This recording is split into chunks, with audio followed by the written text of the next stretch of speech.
Your home for Kings talk and so much more. Live and local. Allen Stiles on Sacktown Sports. Yes. On a Tuesday, Allen Stiles, Sacktown Sports, taking you up to 2 p.m.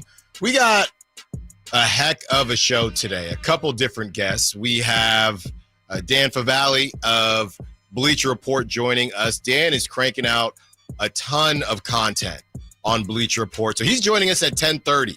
So it's an early one.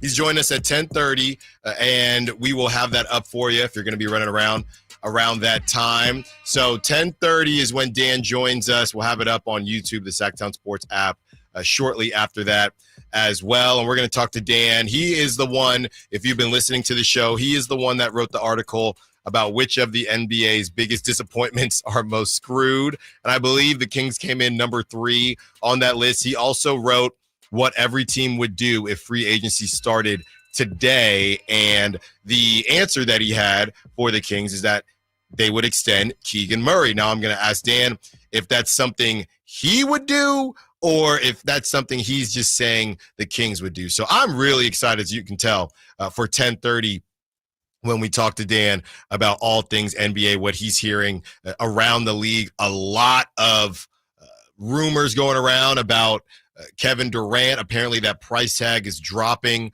a little bit. So plenty of things to get to today, specifically with Dan. We have our coaches show, as always, at 11 with Coach Eric Martins. I'm be honest with you, it's a little rough right now. It's a little rough right now for the Athletics. They have lost 18 of 19, and I know that they've had some bad stretches before. And this is from Chris Biederman, so shout out Chris Biederman for doing this research because it is incredibly bad. The Athletics have had their worst stretch of baseball, losing 18 of their last 19. Since when? Since 1943. 1943, the 40s. The 40s. I don't even need to get into where we were in life in the 40s. That's how bad the A's are right now. The winner of Best Picture in 1943 was Casablanca.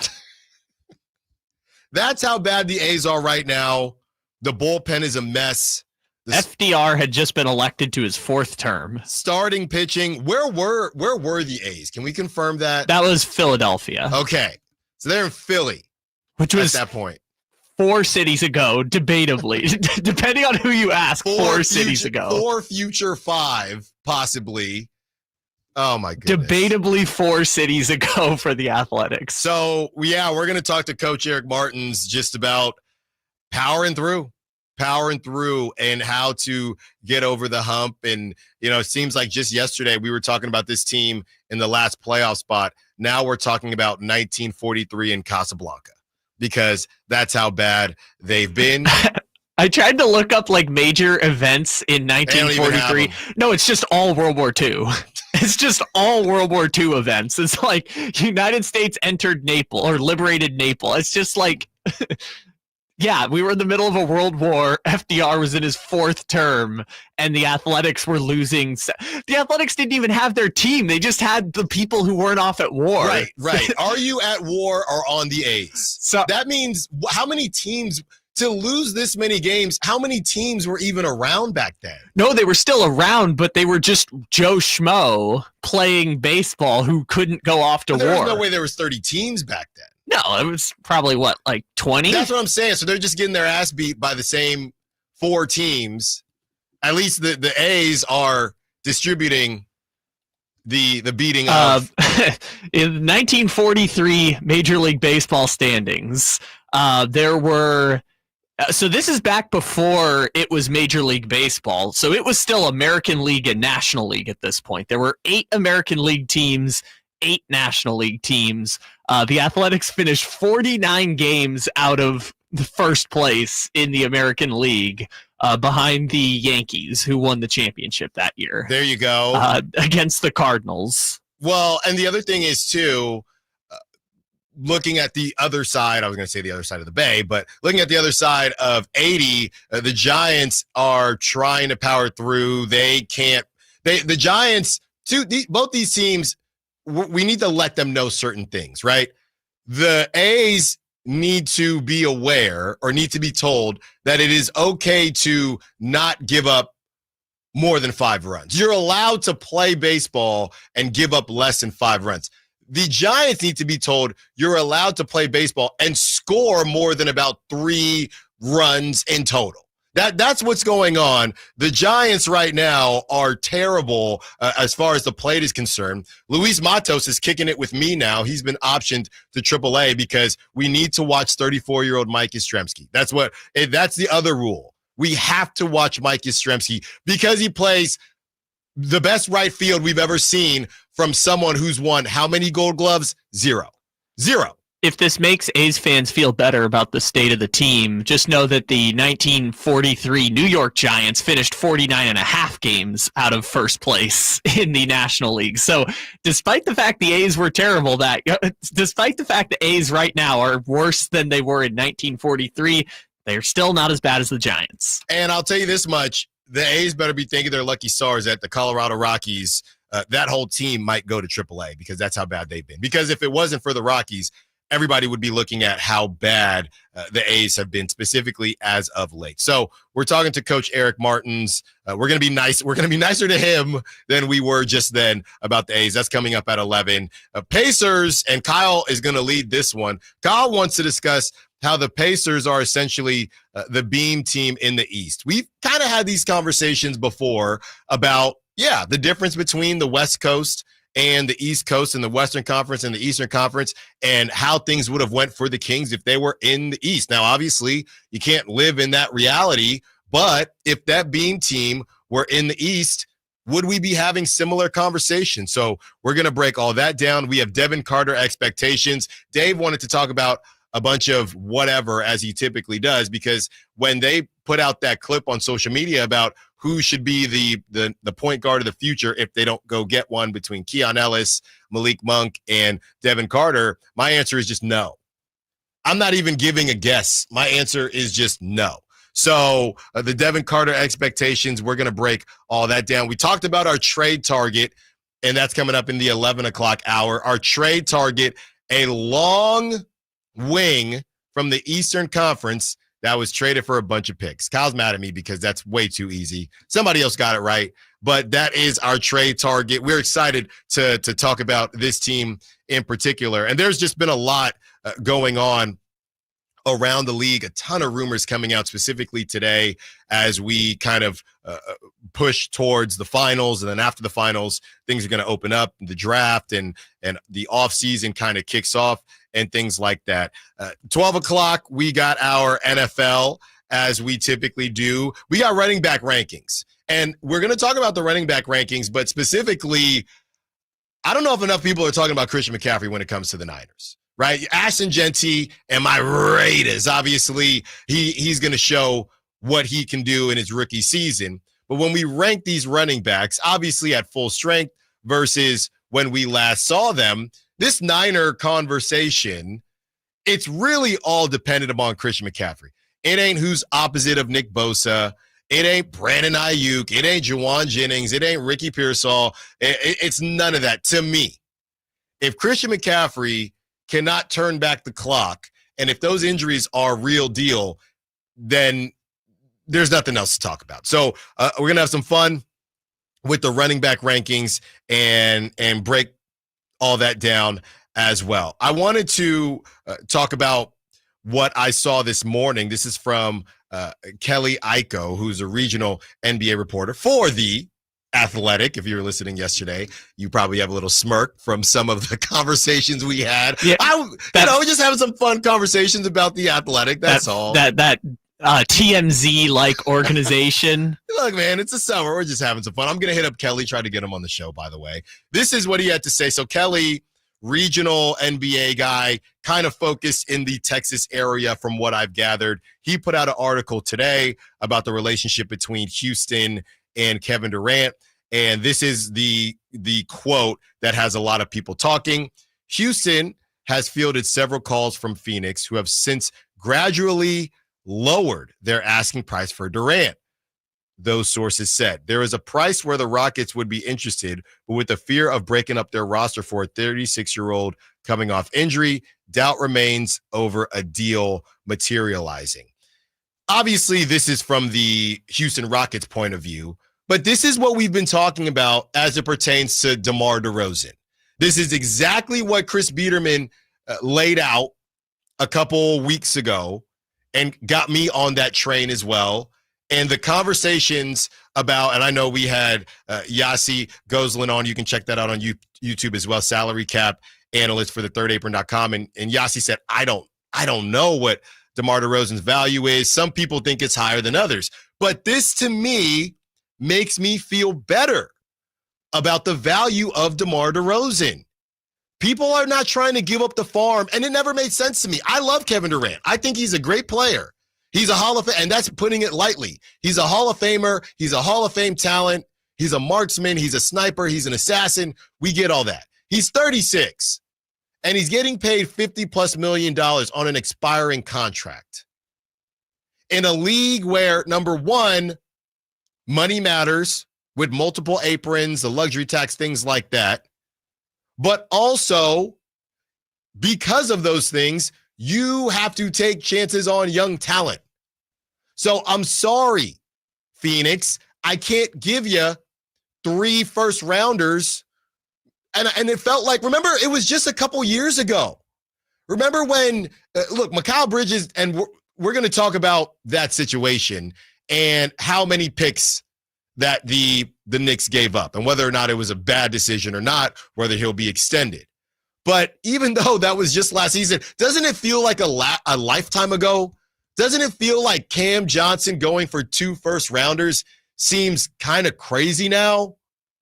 First-rounders, you could say that they've lost maybe some value based on, the Mavericks, they got their top pick and they had no business there. But you could also say that's an argument that we need to keep it because you never know what could happen.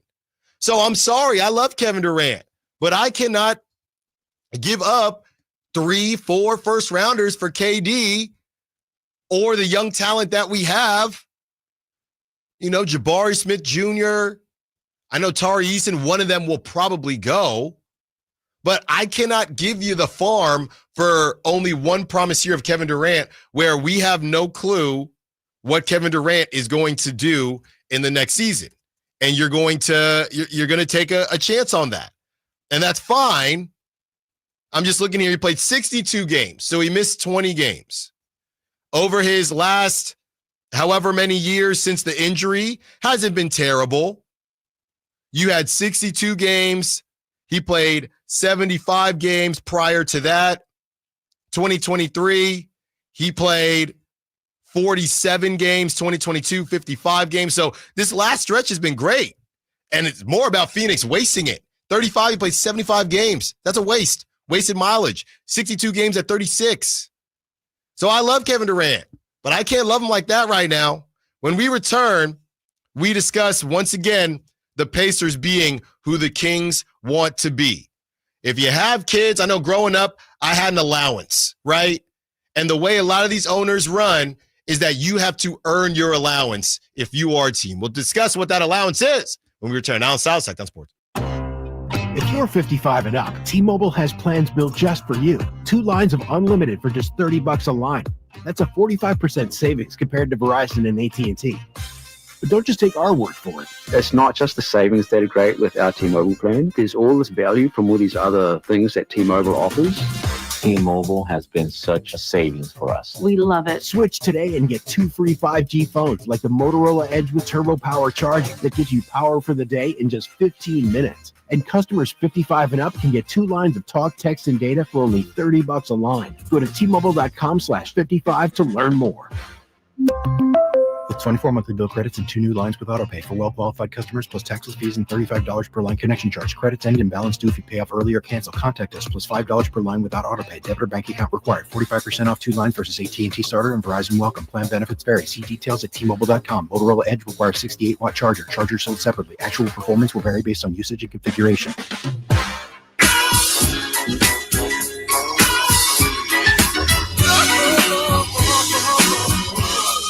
Allen Stiles. Watch the show on youtube.com/Sacktown Sports 1140. Or listen on the Sacktown Sports app.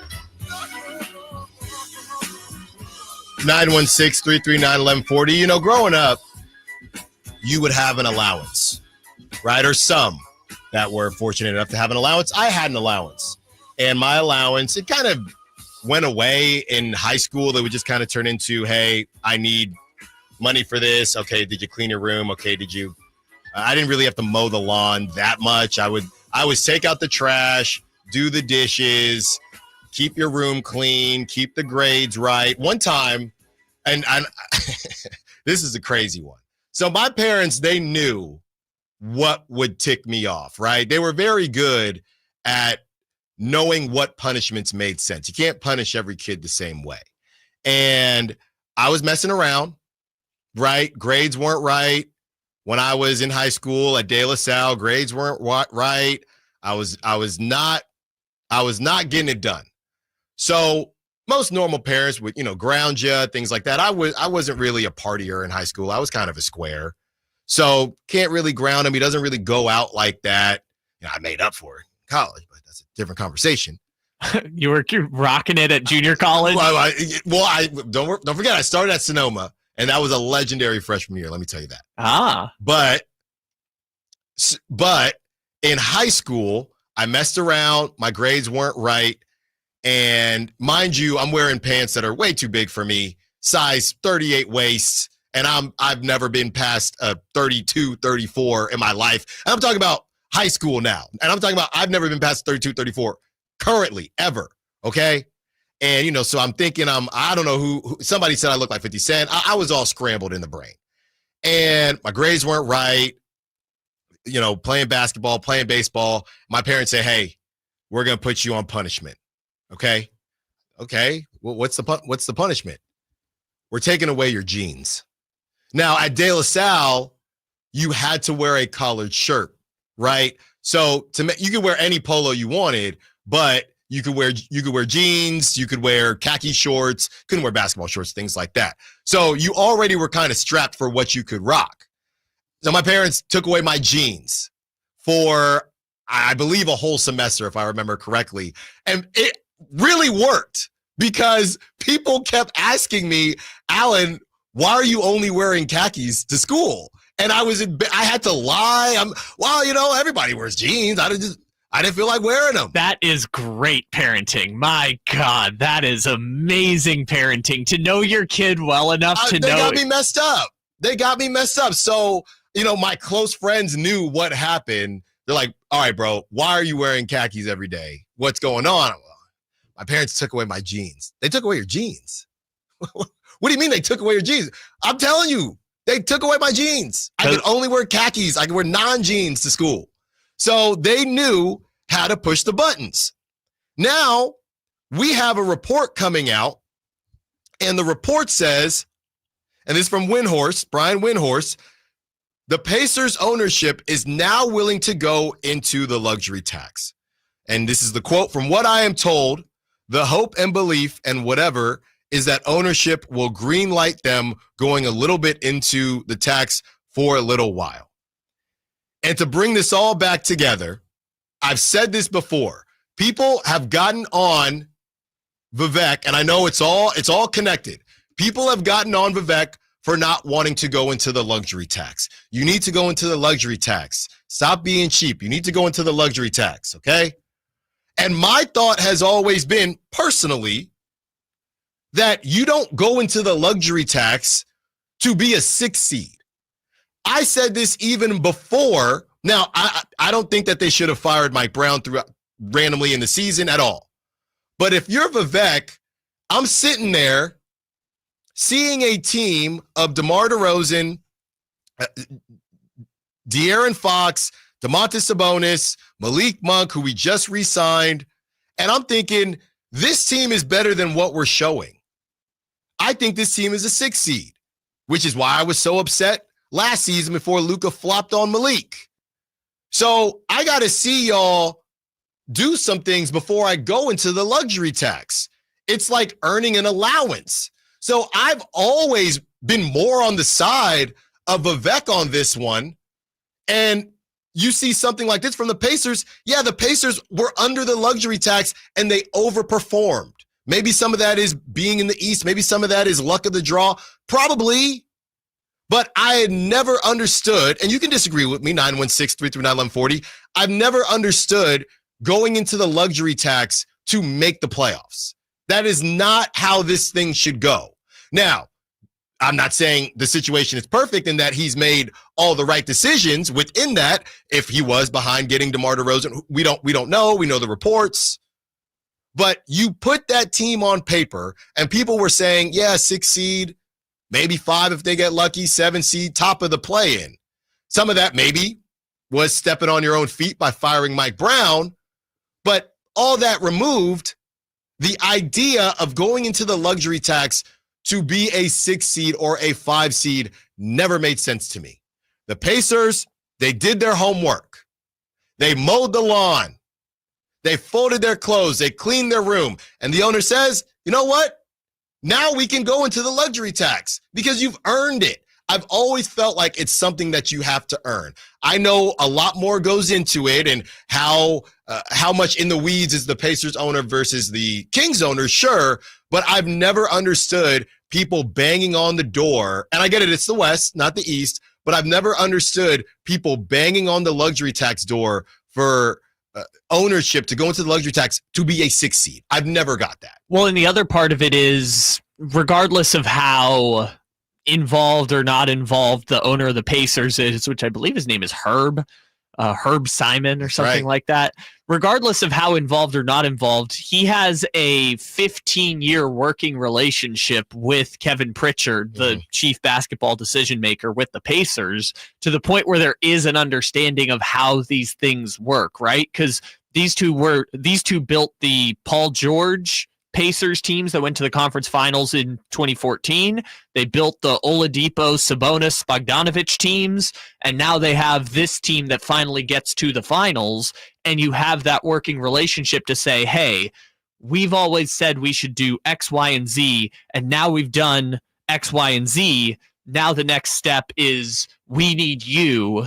If our goal is to win a championship, we need you to then foot the bill a little bit more to get us over the hump. And again, maybe they win the championship this year. I don't think it's going to happen, but maybe they beat Oklahoma City and they win a championship, and this is all a moot point anyways, because if you win a championship, who cares whether you're spending luxury tax dollars or not? But if Indiana does finally get over that hump and gets to the championship and then loses, how are you going to be able to bridge that gap between not just the other teams in the East next year, but also the conference that we know is awesome?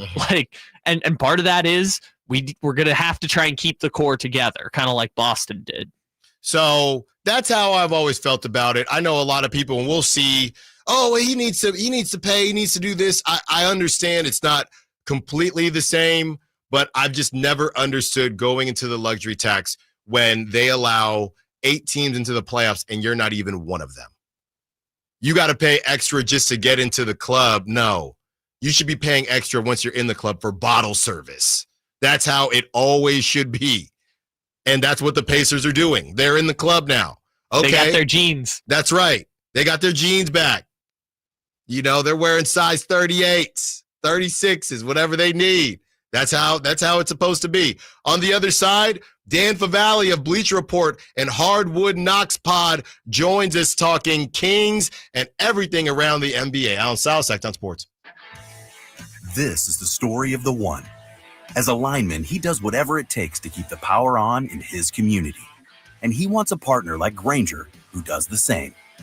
Grainger offers the professional-grade products he needs, from voltage detectors to harnesses to hard hats, plus fast, dependable delivery, so he can rise to every challenge. Call 1-800-GRAINGER, click Grainger.com, or just stop by. Grainger, for the ones who get it done. Every success you've had began with a great opportunity. Now there's another one. Last aid year, University of Maryland Global Campus awarded over $21 million in scholarships to qualified students, including community college students, service members, veterans, and working adults. Now is the time to move your career forward with an online and accredited skills-based education. Learn more at umgc.edu. Certified to operate in Virginia by Shell. Hi, Sacramento. It's the No Surprise guys at Bell Brothers Plumbing and Air Conditioning. Need a new water heater? Call Bell Brothers. Need drain or sewer work? Call Bell Brothers. Need a free plumbing estimate? Call Bell Brothers. We don't guess at plumbing and drain problems. We use advanced camera inspections and diagnostics to identify the issues. We're fast, reliable, and respect your time by showing up when we say we will. Our technicians are all background checked, drug tested, and will leave the work area cleaner than they found it. The price we quote is the price you pay. We are the No Surprise guys. With more technicians, more trucks, and more experience. We get the job done right the first time. No surprises. Don't wait. Call Bell Brothers today for a free plumbing estimate or book online at nosurpriseguys.com. That's nosurpriseguys.com. The No Surprise Guys, Bell Brothers. Get ready for a night out with Jordan Davis. It's Country in the Park 2, Saturday, September 13th at Cal Expo. Along with the special guests Mitchell Tenpenny, Locash, Vincent Mason, and Abriana. Make it a family day out with food trucks, games, dancing, and more. Saturday, September 13th at Cal Expo with Michelob Ultra. Tickets are available now at CITPFest.com.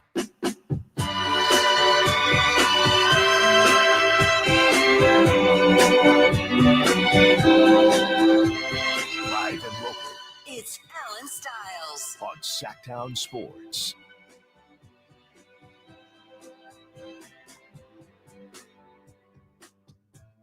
Dan Favale will be joining us shortly to break down all things Kings, NBA in general. I just found out, by the way. Oh, well, I told her I would give her a shout out later in the show because she's running around right now. But shout out to my little sister. It's her birthday today. 3 years younger than me, so neither of us are that little anymore, but she's my younger sister. So shout out Felicia. Hope you have a great day. But I just found out that we might be going to Mexico in 2026. And I'm kind of in a rough spot right now because I don't have the real ID and my passport expires this month. So I'm going to have to do some real hardcore adulting. Brother, just go to the DMV. I'm stuck right now. Just go to the DMV. How much time? Why are we still doing this, though? Just renew your license. Why are we still doing this? This? 2025, we're still doing this, huh? The real ID thing? 2025, I got to go to the DMV. The DMV doesn't want you to come into the DMV. You can renew your license online. So it's just a lot, man. Just go to the DMV, my guy. Just sit there for 45 minutes after work one day. That's crazy. Get it set up. Schedule an appointment. You got a month. Schedule an appointment. It's just crazy. There's got to be one in Natomas. No, there probably is. It's probably going to be quite If not, busy. just drive to Woodland. That's a nice DMV. There have been a lot of conversations about the Bulls and two guys specifically that one is more traditional. And I'll tell you what, the Bulls, they're pretty close to the Kings in what's going on now, because now we are getting a report coming out from Matt Moore, who writes for Action Network, NBA writer, says people around the league believe that either Kobe White or Josh Giddey will be on a new team next season. So now the Bulls might move on from Josh Giddey. And as Alex Caruso has gone crazy in the playoffs, a lot of people saying, yeah, the Bulls should have got more. The Bulls definitely should have got more. And they probably didn't because they didn't play in the types of games that Alex Caruso was born for, which is games that matter. So now you didn't get enough for Alex Caruso.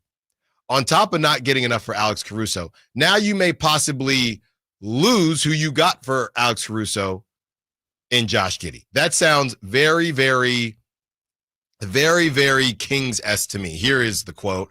This is outside speculative, but two different East personnel figures believe that the Bulls are unlikely to retain both Josh Giddey and Kobe White. If Giddey gets locked in, White could be moved. I'm skeptical of that idea because that sounds like a radical concept for the Bulls. It doesn't sound like them. Saving money sounds like them, but not like this. So, yeah, let's just use a hint moving forward for the rest of the week.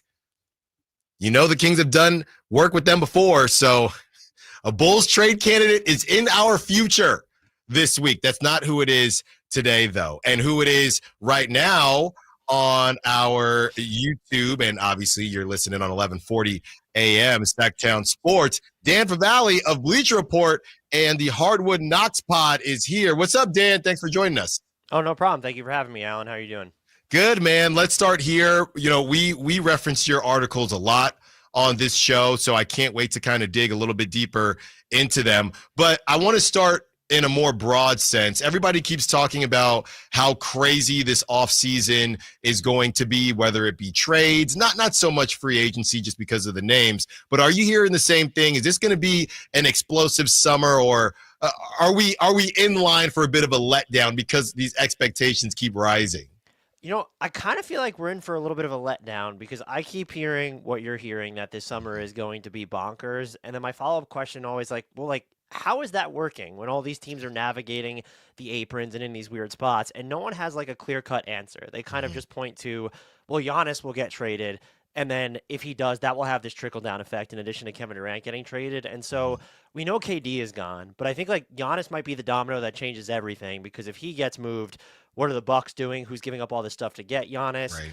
And then I do think that like there are some inflection points with a Houston, as an example. If they're willing to go all in on someone who's not Giannis or Kevin Durant, like, is that a Devin Booker name? Is it someone else? Could we get a surprise in Atlanta if Trae Young doesn't sign an extension? So there's definitely a ton of pivot points, but when you just look around the league at where teams are financially and some of them with their assets, I also kind of struggle to think like, okay, Kevin Durant will get moved, but what are we really guaranteed to see after that? Talking to Dan Favale, Bleacher Report, and Hardwood Knocks Pod. So, Dan, yes, the two articles that we talked about here on this show, which of the NBA's biggest disappointments are most screwed? I believe you had the Kings at number 3. And the other article, what every team would do if free agency started today. And you mentioned the Kings extending Keegan Murray. So let's make you Scott Perry for a second. What would you do if you were in charge of the Sacramento Kings?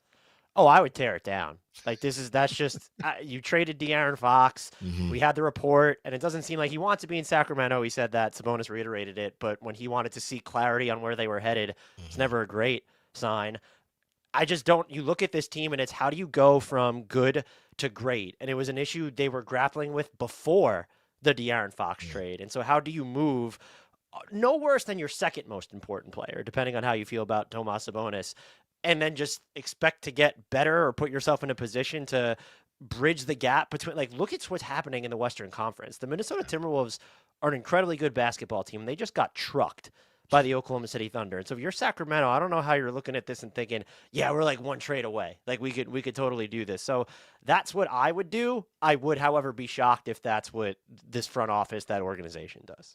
Let's continue on that path. What do you think, or where do you think are some solid landing spots for Domantas Sabonis? I would be super interested to see him in San Antonio alongside Wembanyama. They both provide enough stretch, and then Wembanyama can cover up for him defensively. He would be incredibly interesting in Phoenix. I don't know what that trade looks like. Is it Durant going to a third team and you're getting those assets? But Devin Booker's excellent next to decision-making bigs, not necessarily these. They don't have to be rim rollers. And that might actually be my favorite landing spot for him, because I think him and Booker play off one another so well.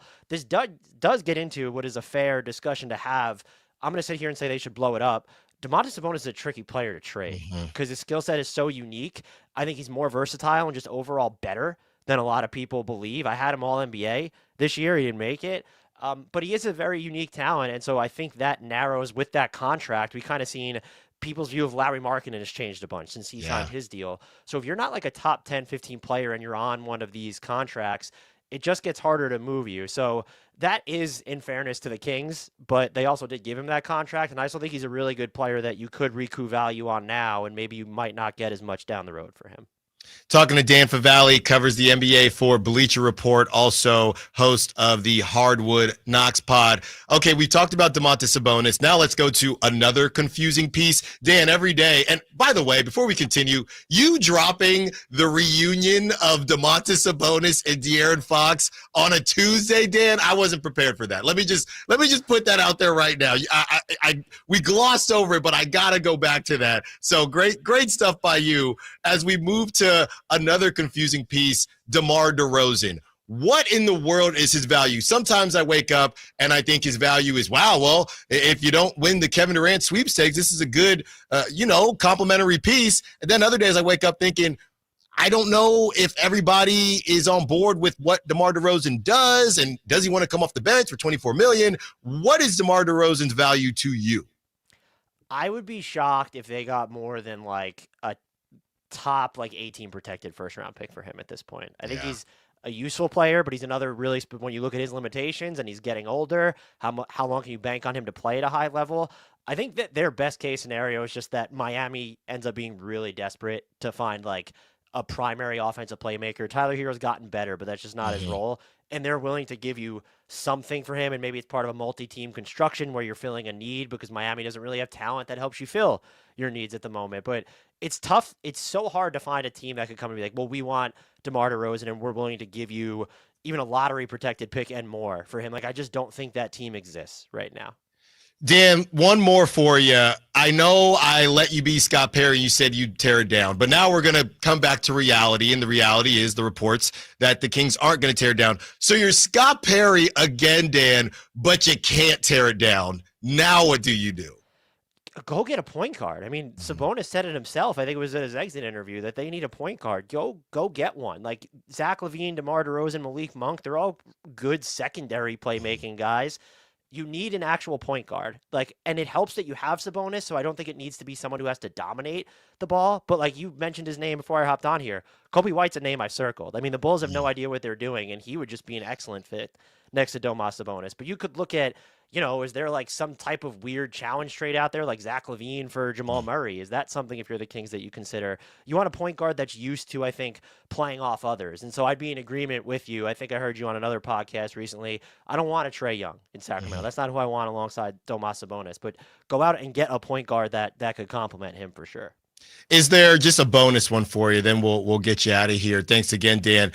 Is there any world where Zach LaVine either, I don't know if takes a leap is the term, but takes a leap or possibly has another good season or good first half of the season and a team is interested? Or should the Kings just kind of settle in? And I think ownership wouldn't really mind that. Should the Kings just settle in to this year? And then when he opts into basically $50 million next year, should we all just prepare for Zach LaVine on the Kings for the next 2 years? I would prepare to have him at least for the next year, but I think where I've diverged from consensus the most recently is I think Zach LaVine's become an incredibly underrated basketball player. And people like to come back to the lack of postseason success. His offense just translates anywhere. Someone who can create off the bounce but is so comfortable playing away from the ball, and he has some of the tertiary playmaking chops. He can get frustrating with his decisions on the ball. It's a lot of money, but that dude can literally play on every single team. And so I think if you're the Kings and you were actively looking to move him, you mentioned Kevin Durant before, the teams that miss out on him, or just these teams that need the offensive infusions, if they don't want to give up a ton of mega assets, Zach LaVine might be a name you circle over the offseason, or his salary, tough to move at the deadline. But as we get closer to February, if teams get desperate, this is a really good offensive basketball player. And I think that a lot of people have just lost sight of that for whatever reason over the past few years. Dan Favale, thank you so much, man. I can't wait to have you on again. It's going to be a long off season, but having you back on will make it go a little bit quicker. Bleacher Report covers the NBA, also the Hardwood Knocks pod. Enjoy the rest of your week, Dan. We'll talk to you soon. You as well, Alan. Thanks for having me. Take care. Outstanding stuff from Dan. Outstanding stuff from Dan. That is what we like to hear, and we are going to break all of it down when we return. Allen Stiles, Sactown Sports. Right now, get a $15 gift card after rebate with the purchase of select AC Pro refrigerant products at O'Reilly Auto Parts. O'Reilly Auto Parts. Everyone has a fave Wendy's Frosty flavor. And when you're choosing from chocolate or vanilla, it's not that hard. But now, there's all new Frosty Swirls and Frosty Fusions. So try picking your fave from Oreo Brownie Fusion, Pop-Tarts Strawberry Fusion, Strawberry Swirl, Brownie Batter Swirl, Caramel Swirl, and Caramel Crunch Fusion. Not so easy now, huh? For a fresh way to Frosty, gotta be Wendy's. Open till midnight or later. At participating U.S. Wendy's, hours may vary by location. Oreo is a trademark of Mondelez International Group. Pop-Tarts is a trademark of Kellogg North America Co., LLC. Used with permission. Check engine or ABS light on? Take the guesswork out of your warning lights with O'Reilly Veriscan. It's free. Ask for O'Reilly Veriscan. O'Reilly Auto Parts.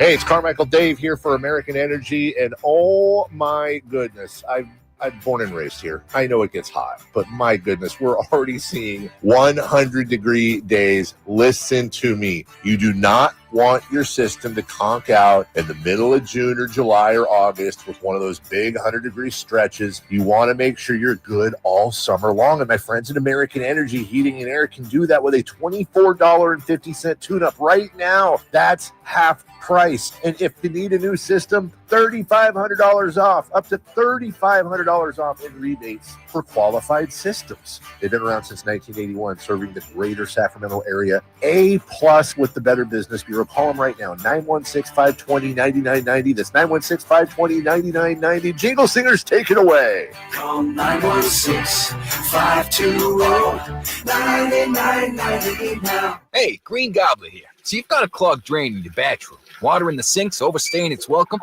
You're spitting today's toothpaste on top of yesterday's toothpaste. You hope that it go away. Yeah, clogs don't just go away. I make them go away. I'm Green Gobbler, the only clog dissolver you need. I'm bleach-free, safe for your pipes, and I work. Guaranteed or your money back. Because I never met a clog that was going to unclog itself. Green Gobbler. Let the gobbler get it. Still getting around to that fix on your car? You got this. On eBay, you'll find millions of parts guaranteed to fit. Doesn't matter if it's a major engine repair or your first time swapping your windshield wipers. eBay has that part you need, ready to click perfectly into place for changes big and small. Loud or quiet, find all the parts you need at prices you'll love. Guaranteed to fit every time. But you already know that. eBay. Things, people, love. Eligible items only. Exclusions apply. Hey, it's Mike Rohn. If I have a choice, I like to do business with companies that actually stand for something. That's why I switched from Verizon to Pure Talk. No offense to Verizon, I'm sure they stand for something. I just don't know what it is. Pure Talk, on the other hand, is a veteran-owned company that supports our military in a big way, and I appreciate that. Yeah, I also appreciate unlimited talk and text and plenty of data for half the cost of the big guys, and I do like being on America's most dependable 5G network for just $20 a month, but what I really appreciate is no contract, no cancellation fees, and Pure Talk's commitment to handle all their customer service in this country. I saw it for myself. I went to Georgia. I got a tour of their headquarters. I met their CEO, and I talked to the same customer service folks that you'll talk to when you dial pound 250 and say keyword Mike Rowe. Switch today and save 50% off your first month when you dial pound 250 and say keyword Mike Rowe. Pure Talk, a wireless company that actually stands for something. Finally, an easy way to find home improvement contractors. Just visit subcontractorsunited.com and simplify your search for home services professionals. From cabinets to windows, roofing to plumbing, Subcontractors United is an easy, simple way to find and hire a home improvement contractor. And you never have to give up personal information. So no harassing phone calls like you get from those other websites. Subcontractorsunited.com is sponsored by D&D Cabinets and Savage Design. Hagen Oaks wants to be your go-to total golf game fitter. Try the TrackMan experience, the very best technology to fit your metal woods and irons. The new cutting-edge putter fitting studio with its $30,000 worth of technology is ready for your fitting. Hagen Oaks will help you find the best putter for your game. Hagen Oaks offers more technology, more choices, and more service. Schedule your fitting at the Hagen Oaks Player Performance Studio by calling 916-808-2531, 808-2531 for more. Allen Stiles You can join the show by texting 916-339-1140 on Sacktown Sports. Wow. Dan Favale of Bleacher Report just dropped a heater of an interview that'll be up on YouTube and on Sacktown Sports app shortly. If you don't want to wait, you can always rewind on YouTube. And like I said, if you're driving around, get in your car. Dang it, I just missed it. I was dropping off. Well, school already started. I was dropping off the dog at the vet. School's also over now. Oh, yeah. Dang it. I was dropping him off at summer camp. I love summer camp. I was a big summer camp kid. But Dan Favale, great stuff. Kyle, a couple different places to start here, man. How about the reunion? And I've already sent this to the roundtable, by the way. So Thursday, I can't wait. But how about the reunion of Domantas Sabonis and De'Aaron Fox on the Spurs? I've joked that the Niners trying to get that old thing back. Could Domantas Sabonis say, yeah, I played without a point guard, and I played with De'Aaron Fox, and I made All-NBA with De'Aaron Fox on my team? Oh, Wemby at the 4 would be nasty work. I've never heard that one before, and you still wouldn't get Stephon Castle. But at this point, now maybe you can get Jeremy Sohan and Devin Vassell. Well, you know what they would get? Their pick swap back finally. We don't know that. We don't know that for sure. How stupid would that be if they did hypothetically trade Sabonis and they didn't get their 2030 pick swap back? We don't know that. This is the second chance to do a deal with the Spurs and actually get some good stuff Keldon back Johnson. in return. Yeah. No, not even good stuff. Just get Keldon Johnson. Yeah, just get Keldon. I don't foresee that happening. But again, it's starting to turn into the Kings, once Giannis makes a decision and Kevin Durant makes a decision or gets traded, he doesn't, it's his decision, but it's not. It's starting to turn into the Kings, and that's why they were 3 out of the 4 names of teams to go to, or players to possibly land in Toronto.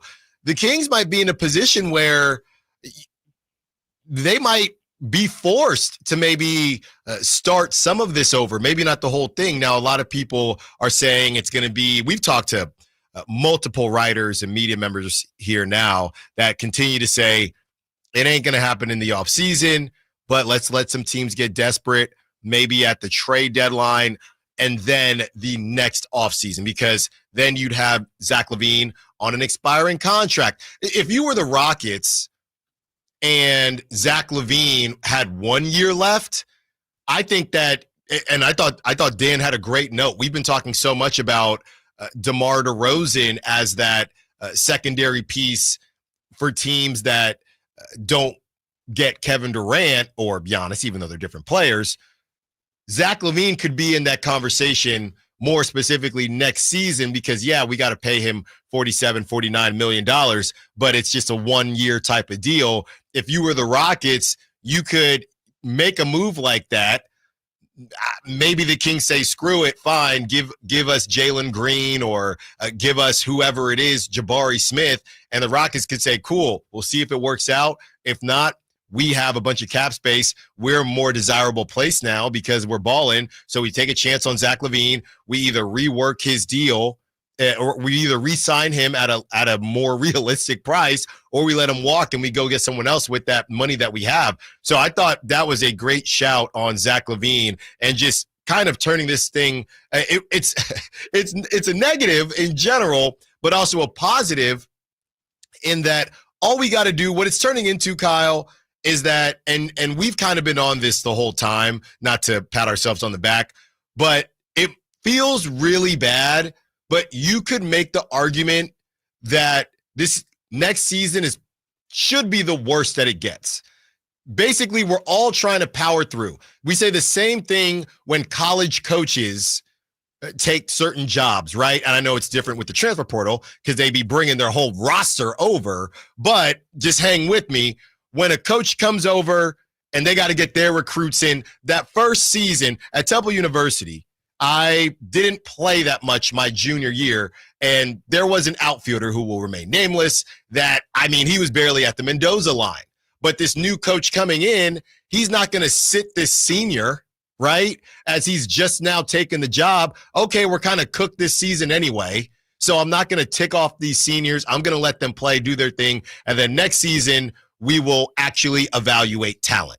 So Scott Perry right now is like that college head coach. We got to let the seniors just do their thing. The seniors kind of being ownership in a way. And once we get through that season, now next season, we have a bit more freedom to do what we want because we tried it your way and we were the 9 seed again. Well, and additionally, your hand might get forced because when a star has 2 years or a franchise player has 2 years left on your deal, that's when we got to come together and at least start the conversations about what direction we're going. And if Sabonis comes back and says, hey, not going to sign a contract extension here, don't think we're going to be able to contend in the next year or two. Yeah. They kind of got to look at the writing on the wall and probably tear this thing down. If not, and the people who are advocating for tearing it down, like Dan said he would do, and I know there's a lot of Kings fans that believe it. We heard from one of them, I apologize, I don't remember their name, yesterday at the beginning of the show, are saying, well, if we already know this thing isn't going to work next year, let's just skip that process and just start it now, since it's all headed that way anyways, if this doesn't work. And that's kind of the tough part you have to weigh is, do you give them time to figure out if they can get to the playoffs or get to a 7 seed and maybe contend in a first-round series and then build on that and get Sabonis to sign an extension? Or do you just say, it's not going to work, let's just throw it all away? And to your point earlier, I think some of that is contingent on how good your options are. Yeah. Right? If Giannis goes to Toronto or Brooklyn, and Kevin Durant goes to Minnesota, and Milwaukee says we're going to actually try and contend next year instead of, making subsequent trades to tear it all the way down, then maybe the rest of the league looks up and says, Sabonis's price just went way up. DeRozan's price just went way up. And now all of a sudden the Kings have to reconsider. That's basically what Utah did 3 years ago. And the last thing I wanted to kind of hit from Dan Favale and his appearance here on the Allen Stiles Show, he mentioned the Chicago Bulls, who the Kings obviously have a relationship with and have worked with them a lot. Obviously, Josh Giddey to me is who I would target more so than Kobe White. From what we're reading, it looks like Kobe White's going to be available because the choice is going to be Josh Giddey. You got Josh Giddey at 22 years old. You got my guy who I really want, Matas Buzelis, at 20 years old. So Kobe White in that 24 to 26 age range at 25 years old is kind of that odd man out. I worry not about Kobe White's ability to score the basketball. I worry about his ability as more of a pure point guard. I think that it would be better than obviously what the Kings have right now, but it feels he more so strikes me as, and let's see if I think I've looked this up before, but does he cross the Allen threshold of 5 assists a game as a point guard? Kyle, 74 games, 20.4 points per game, 3.7 rebounds per game, and 4.5 assists per game, which is not everything, don't get me wrong, but 3.8 assists for his career this year. It did improve up to 4.5, but I do wonder about Kobe White, who kind of profiles to me as a score-first point guard, and I don't know where De'Aaron would fall there.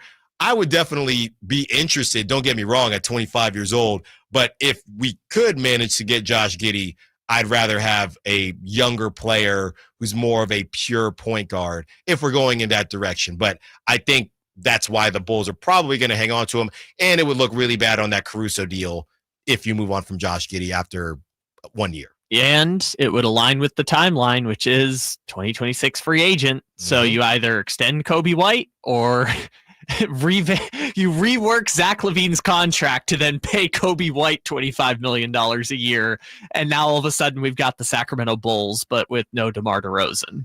I think it would look better, but again, we're just plugging different holes on the same boat. Eric Martins, third base coach for The Athletic, joins us on the other side. We talk about the team's struggles and how they can get to the other side. Allen Stiles, Sacktown Sports. Diabetes, high blood pressure, anxiety meds, everyone's on them. If you're a 50-year-old male, maybe a bit porky, and you may even have type 2 diabetes, $1 million of term insurance may only cost you about $200 a month. Call Term Provider. Speak with Big Lou at 800-444-9336. Big Lou will find a term life policy for you even if you have type 2 diabetes, are overweight, or have high blood pressure. Term Provider has helped thousands of people like you who think they can't afford term life insurance. To buy $1 million of affordable term life for you, all you need to do is call Big Lou at 800-444-9336. Lou will make sure the scales are tipped in your favor. Call 800-444-9336. Big Lou will answer your call and work to fit you into a term life policy that you can afford. Remember, Big Lou's like you. He's on meds too. Call 800-444-9336. 800-444-9336. Come check out Capital Casino, Sacramento's #1 poker room with the most variety of table games in the region in a safe and friendly environment. Plenty of well-lit parking available, conveniently located in downtown Sacramento. And remember, Capital Casino has the best food, the best service, and the best action. 411 North 16th Street in downtown Sacramento. For more information, log on to capital-casino.com, and please gamble responsibly. 1-800-GAMBLER. I gotta get business cards printed for my entire staff, but where do I even? That was easy. Oh, okay, Staples. But can I have bigger stuff printed too, like huge signs and banners? That was easy. Nice. And what if I had to ship a package? That was easy. Have my passport photo taken? That was easy. Coffee and snacks? That was easy. What about the latest laptops? That was Earbuds easy. and headphones? That was Office easy. chairs? That was easy. I think I also need to get some Staples. Seriously? I had to ask. For everything your business needs to get the job done. Staples. That was easy. Progressive knows when you're on your boat, you're already on vacation. And Vacation You forgets all your worries. Vacation You doesn't even keep track of time and knows that time is a meaningless construct designed to control us, man. But Regular You knows you don't want to be too far out in the water after the sun goes down because Vacation You doesn't know how to navigate in the dark yet. Vacation You and Regular You really need to get on the same page. So bundle your boat with your home or auto policy and earn an automatic discount from Progressive. And spend the savings on the both of you. Progressive Casualty Insurance Company affiliates and other insurers. Not available in all states or situations. Get ready for a night out with Jordan Davis. It's Country in the Park 2, Saturday, September 13th at Cal Expo. Along with the special guests Mitchell Tenpenny, Locash, Vincent Mason, and Abriana. Make it a family day out with food trucks, games, dancing, and more. Saturday, September 13th at Cal Expo with Michelob Ultra. Tickets are available now at CITPFest.com. At Valley Strong Credit Union, we know that local businesses are the backbone of the Central Valley, investing in our neighborhoods, boosting the economy, making the Valley stronger. But when it comes to their finances, where can they turn? A big bank that just sees another number? That's not good enough. Valley businesses deserve Valley support for payroll, credit, cash flow, and everything in between. Valley Business is Valley Strong. Learn how our cash management services can support your business at valleystrong.com. Switch to Comcast Business Mobile and save hundreds a year on your wireless bill. Comcast Business, powering possibilities. Restrictions apply. Comcast Business Internet required. Compares 2 unlimited intro lines and lowest price 5G plans of top 3 carriers. Taxes and fees extra. Reduced speeds after 30 gigabytes of usage. Data thresholds may vary. KHTK HD1 Sacramento. KYMX HD3 Sacramento. From the Power Business Technology Toshiba Studios, Sacktown Sports, 1140.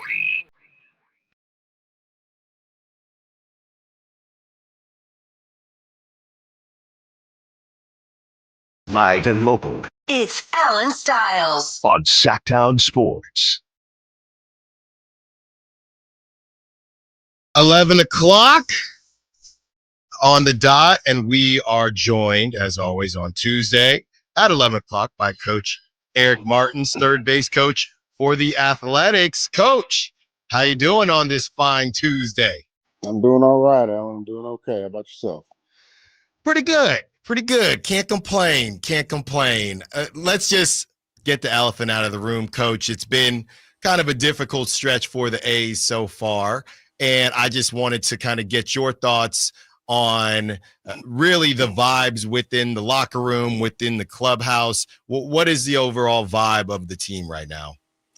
You know, I'd be lying if I said everybody was happy and giddy right now. You know, I think you've got a lot of competitors in there, and a lot of players, and everybody knows that we're way better.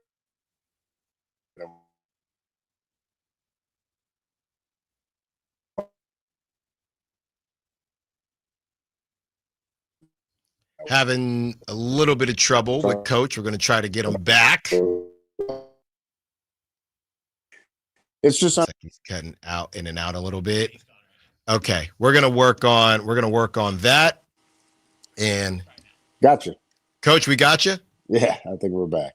Okay, cool. Yeah, and we were kind of just talking about how the team feels like obviously they're better than this, and you know, you got some close games, some games that maybe aren't so close. And I know I was listening to coach or manager Mark Kotze say, hey, as far as Mason is concerned, you know, it's just tough because we have to be in situations where we can utilize arguably the best closer in baseball. So I know that's just got to be tough all the way around.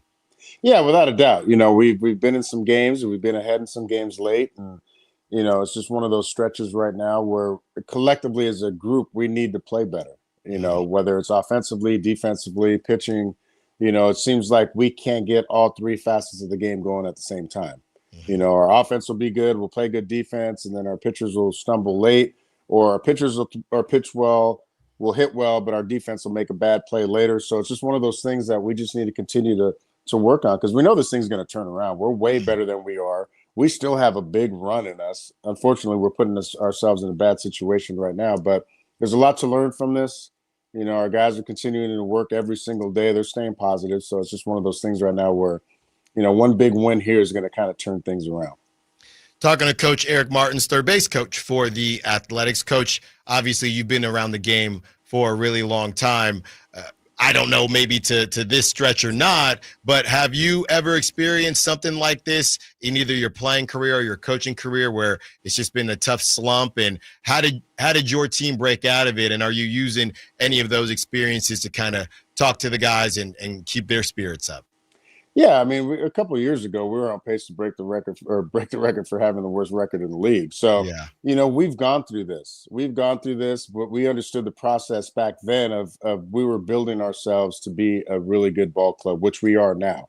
So at those times, we use some of those instances back there where we can learn from those things, pay attention more to the details, and just not get too worried about, you know, getting caught up in the wins and losses, which is tough to say because it's right in front of you. You know, the stretch where we're in of winning one game in the last, I don't even know. I don't even really know, 15 or 16. Yeah. But usually that's over a stretch of 20 games where you're still sprinkling in a few wins here in between, so it doesn't seem as bad. So right now it just seems like everything's mounting on you because we have one win in the last 15, 16 games or something like that. And it's one of those things where it's just like, look, this thing's going to turn. You know, our team is way better. We're seeing some positive signs of guys starting to pick things up. Rooker and Butler and those guys are starting to put it together. Wilson's doing what he's doing. So it's one of those things where it's just like we just need to break one way or another to go on this big run that we're going to have here pretty soon. What are some of the positives? And I know you mentioned Lawrence Butler and Rooker and others, but what are some of the positives that you as a coaching staff are still pulling from these last couple of weeks where things have been tough? Yeah, it's like I said, it's seeing those guys start to put it together. You know, we were doing it earlier with just different guys every single day. Jacob's been doing everything he's doing all year. You know, Urias has been having a good year. Guys just contributing here left and right, and not necessarily with Rooker and Butler clicking on all cylinders. And now you see them starting to hit. You know, Jacob's doing what he's doing. Lang's still doing what he's doing. Hopefully we get Kurtz back, because before Kurtz got hit, you started seeing him do some things that he can do. Why we brought him up so quick. You know, Denzel Clark going out in center field and running stuff down, and now him starting to make some adjustments. So this is a very dynamic team, and when we all click, we all click. We just need to get some things turned around. And like I said, we have a big run in us. And we're going to be talking about this here soon about, Coach, you're on this big stretch right now, and I can't wait to be excited about that. But that thing is coming. Do you think that, and I know you got to get out there and you got to play the game, no excuses, but do you feel that maybe because of the struggles of the bullpen, there might be for lack of a better term, added pressure on the starting pitching? Hey, if we don't put up a donut or anything close to it, this thing could get out of hand quickly. Do you feel like maybe starting pitching is putting more pressure on themselves, and that could be in turn hurting them as well?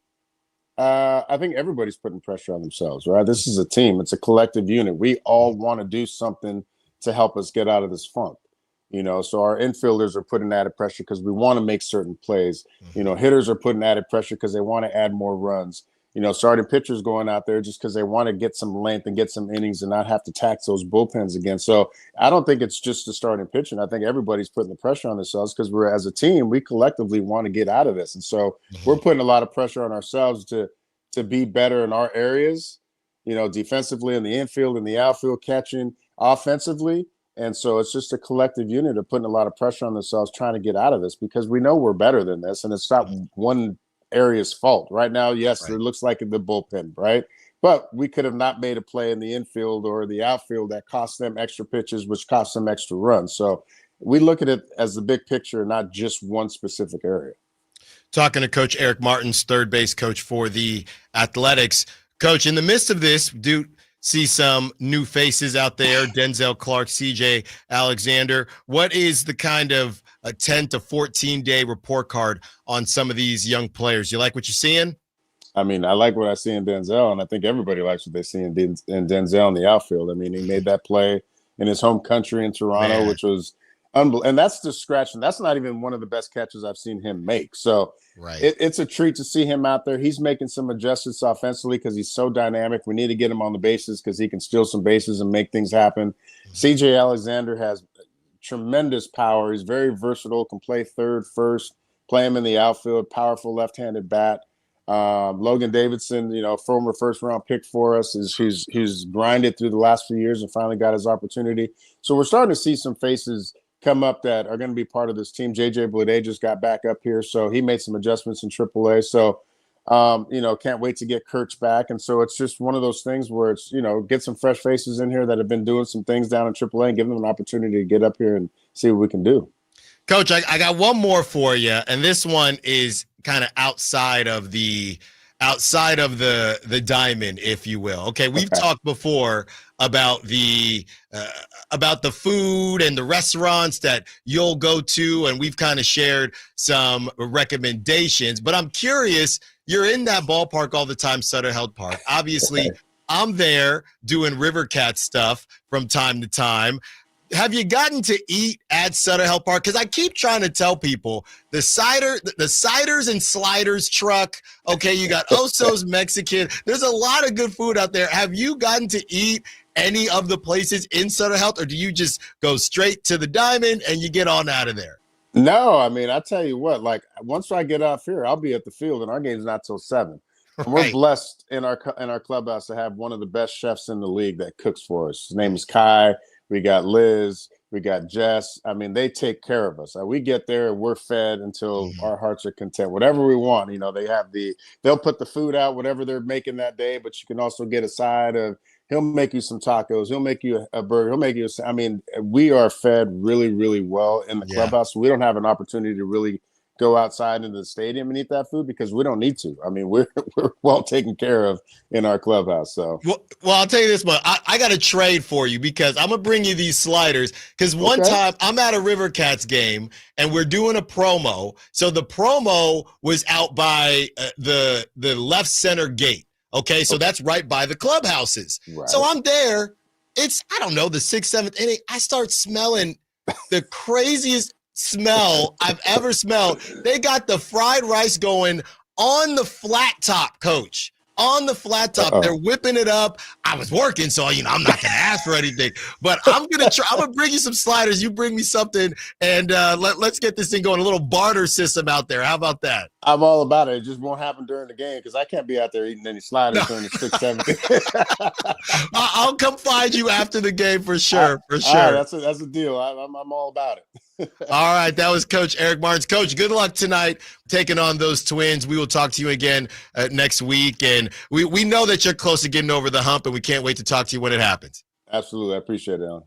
That was Coach Eric Martins, third base coach for the Athletics in the middle of a tough stretch right now. But that's not scaring off the fans. Kyle, you were in attendance last night, and it looked like another good crowd. I believe 8,922 was the announced attendance. Far less Twins fans than other teams, which, there's people from everywhere in Sacramento, but there's only a couple Joe Mauer jerseys, randomly 2 Justin Jefferson jerseys, which I thought was kind of funny. Yeah, I met somebody from Minnesota during a River Cats game, and obviously, that was when the Twins were in the midst of their crazy winning streak. Yeah, like 14 in a row or whatever. Yeah, so, the greatest giant that never was with Carlos Correa and the crew, and it's not going to be easy for the A's. Nobody's going to help them, and they know that. So every game we're watching, just seeing, okay, when are they going to turn this thing around? And hopefully it starts tonight. And last night probably should have been the night. Our guy Ramsey was out there at the ballpark too, and he brought up the point that was like, Severino went 6 innings, 5 of them he retired all 15 batters, and 1 inning he gave up 6 runs. So it's like, if you take out that 1 inning, Severino was basically perfect and putting them in a spot to win, but it's just not happening for the A's. And like we said, this is their worst. And shout out Chris Biederman, who I got to sit next to yesterday, brought up the stat that this is the first time since 1943 that the Athletics have gone 1-17 over an 18-game stretch, which we were joking about it earlier. Some people who were born in 1943 include Chevy Chase and Billie Jean King. That's crazy. Those people are old now. And the top movie was Casablanca. Casablanca won Best Picture at the Oscars, the 15th annual Oscars. I think they just had 100. Yeah, that is nuts. I mean, I'm talking grandparents. I mean, Kyle's probably great grandparents, but my grandparents, my parents weren't even alive yet. I mean, this is insane. Christopher Walken was 5 months old when the Athletics last had this stretch. That is a little bit. Joe Pesci was 6 months old when the Athletics last had this stretch. And we looked it up earlier. It wasn't even the Athletics. It was just some random dudes. Yeah. Because all the real Athletics were off at war. Yeah. So the fake Athletics. They were in Philly, not at war. That was pretty much the fake Athletics who were not at war were the ones who went 1-17. And clearly were also not very good at baseball. Well, they weren't world-class athletes, because I will say the Yankees also had some dudes that were off at war, but they still won the World Series that year.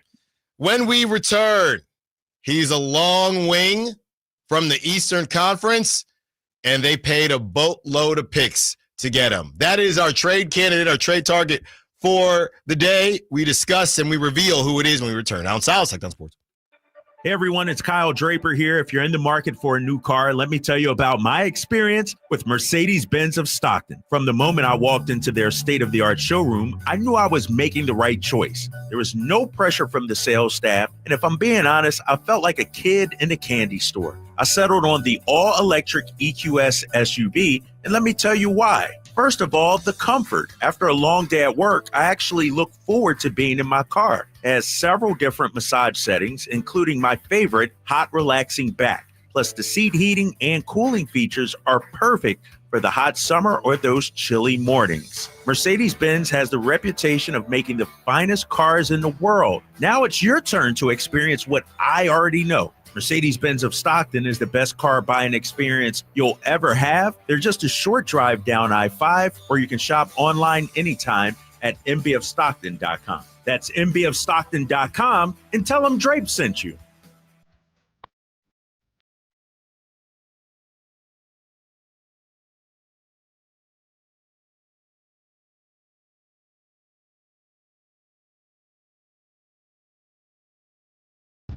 Allen Stiles. Watch the show on youtube.com/Sacktown Sports 1140.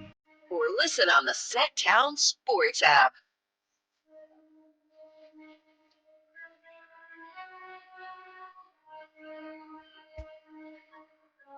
A long wing from the Eastern Conference. Part of the Villanova crew. Do they even have a good name for that? I guess the Villanova Knicks. Yeah, there it is. The Nova Knicks. That's what it is. The Nova Knicks without White Dante. As I brought up, Temple University cannot stand Villanova, but I would take him on the Kings if that meant the Kings would be in a better spot. Today's trade target is Mikal Bridges, and he is quite the interesting case, as Kyle is going to try to get a little nerdy here, and we're going to try to keep him from going a little too far. Okay, anytime I bring up my D LeBron, all of a sudden it's nerdy. But that is what it is. And the reason we're here is because, the Knicks, you lose, and this is New York for you. You lose, and now everything is just, Cat's got to go. Mikal Bridges, don't extend him. A bunch is going on. So this is from Alan Hahn from Unsportsmanlike on ESPN, comes on every morning. And this is what Mr. Hahn had to say about the Knicks extending Bridges. They're going to extend Mikal Bridges with all of the first-round draft picks that they gave up for. I don't think that's a given. Really? No, you can't. Look, Jerry West has always said this, so you don't compound something. But we have to because of what we gave up. You can't worry about it. Those picks are gone. You can't worry about that. It has to be the right fit, the right money. You have to believe it. I'm not saying they won't. I'm just telling you that you're not extending him based on the fact that you feel like you have to because of the price you paid. You do it because you think he's the right fit. You do it because the money fits and everything works and you want continuity. You don't do it because we have to. If there's anybody in that room that might have a hesitation about it and you have a chance to move him and get something for him, you do it. Interesting. What did Jerry West always say? You don't compound a bad decision with another bad decision. That was Alan Hahn from Unsportsmanlike.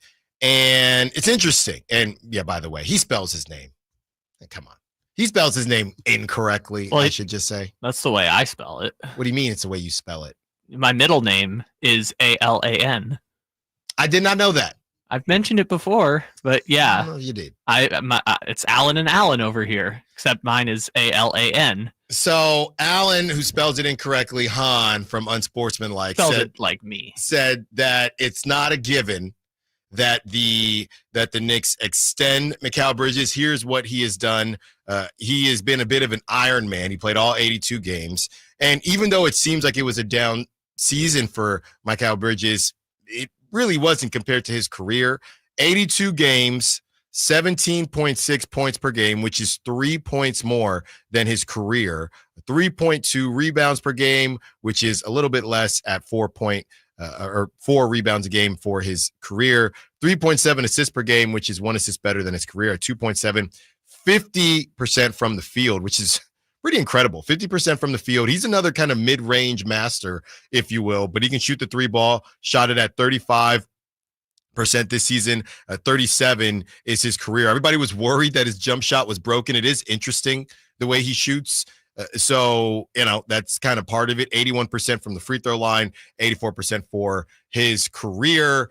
And we will get into his defense as well. But yeah, you would not have, I'll tell you this much. If somebody asked me, not that I watched every single Knicks game, but if somebody asked me what I thought Mikal Bridges averaged points-wise this season, I definitely wouldn't have said 17.6 points per game. I probably would have said about 13. It's been a very random season. At one point, I remember I was watching a game later in the season. At one point, he got benched in a fourth quarter for Deuce McBride. So it's been very, very confusing as far as what is going on with the Knicks and, of course, Mikal Bridges. I know you want to get into it, Kyle, so I will just hand it to you. The defense, before I hand it to you, you know what he is to me?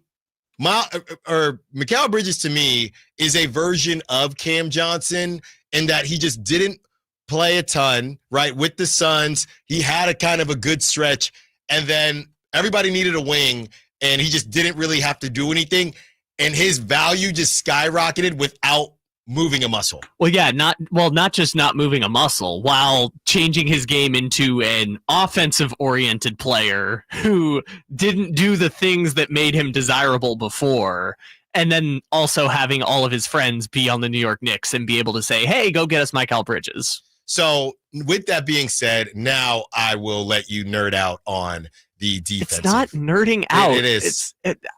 I'm letting you do it. Okay. All of a sudden, I just whip out my D LeBron one time, and all of a sudden, you won't let me hear the end of it. Just please, before I change my mind. Okay. So defensive stats are hard to calculate, but the LeBron stat that we bring up all the time is a pretty good gauge of how good or bad an individual defender is. Like defensive rating is tough because it's more team oriented. But anyways, this is a pretty good stat to just gauge how good of an individual defender you are.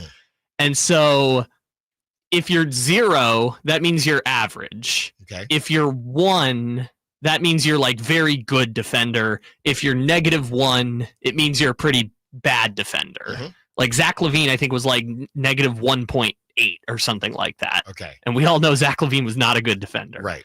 So in 2021 with the Suns, this is the year they went to the finals, Bridges was 1.06, which means he was a very good defender. Right. In 2022, which was the year they won 64 games and were the number 1 seed, he was 1.18, which is a real like top of the league level defender. In 2023, which was the year he got traded to Brooklyn for Kevin Durant, 0.25. Still above average, but a drop off. Right. His 1 full season in Brooklyn, 2024, -0.81, which means worse defender than Malik Monk. And this past season with the New York Knicks, -0.72, which is only Jalen Brunson was a worse defender in their starting lineup than Mikal Bridges. But if I'm getting this correctly, slightly better than when he was in Brooklyn. Slightly better than when he was in Brooklyn, but still bad. So very confusing defensive player, because he's gone from being great defender on the Suns when all they asked him to do was shoot threes and play defense, to average defender in Brooklyn, to below average defender in Brooklyn, to bad defender on the New York Knicks. And I'm looking here just to kind of break it all down. Obviously, he was on 2. So that season, and this is where kind of the value started changing. Those 27 games in Brooklyn, he averaged 26 points per game. Yes. And that season in total, he averaged 20 points per game. In 2023, 2024, he was at 19.6 points per game. And then this season at 17.6. So he's ever since they've given him legit playing time, right? Besides his last season in Phoenix when he was getting 34 minutes per game. Well, giving him more offensive responsibility. Yes. He's never been under 17 points his last three seasons in the league. Now his defense has kind of shifted, but I, for one, am not necessarily on the train that he just forgot how to defend. I don't have a great explanation for it, but I don't think that you can get the yips defensively. See, and this is what's tough, is that when he was on Phoenix, he was playing primarily 4 and 3. But on Brooklyn and New York, he's playing primarily 2 guard.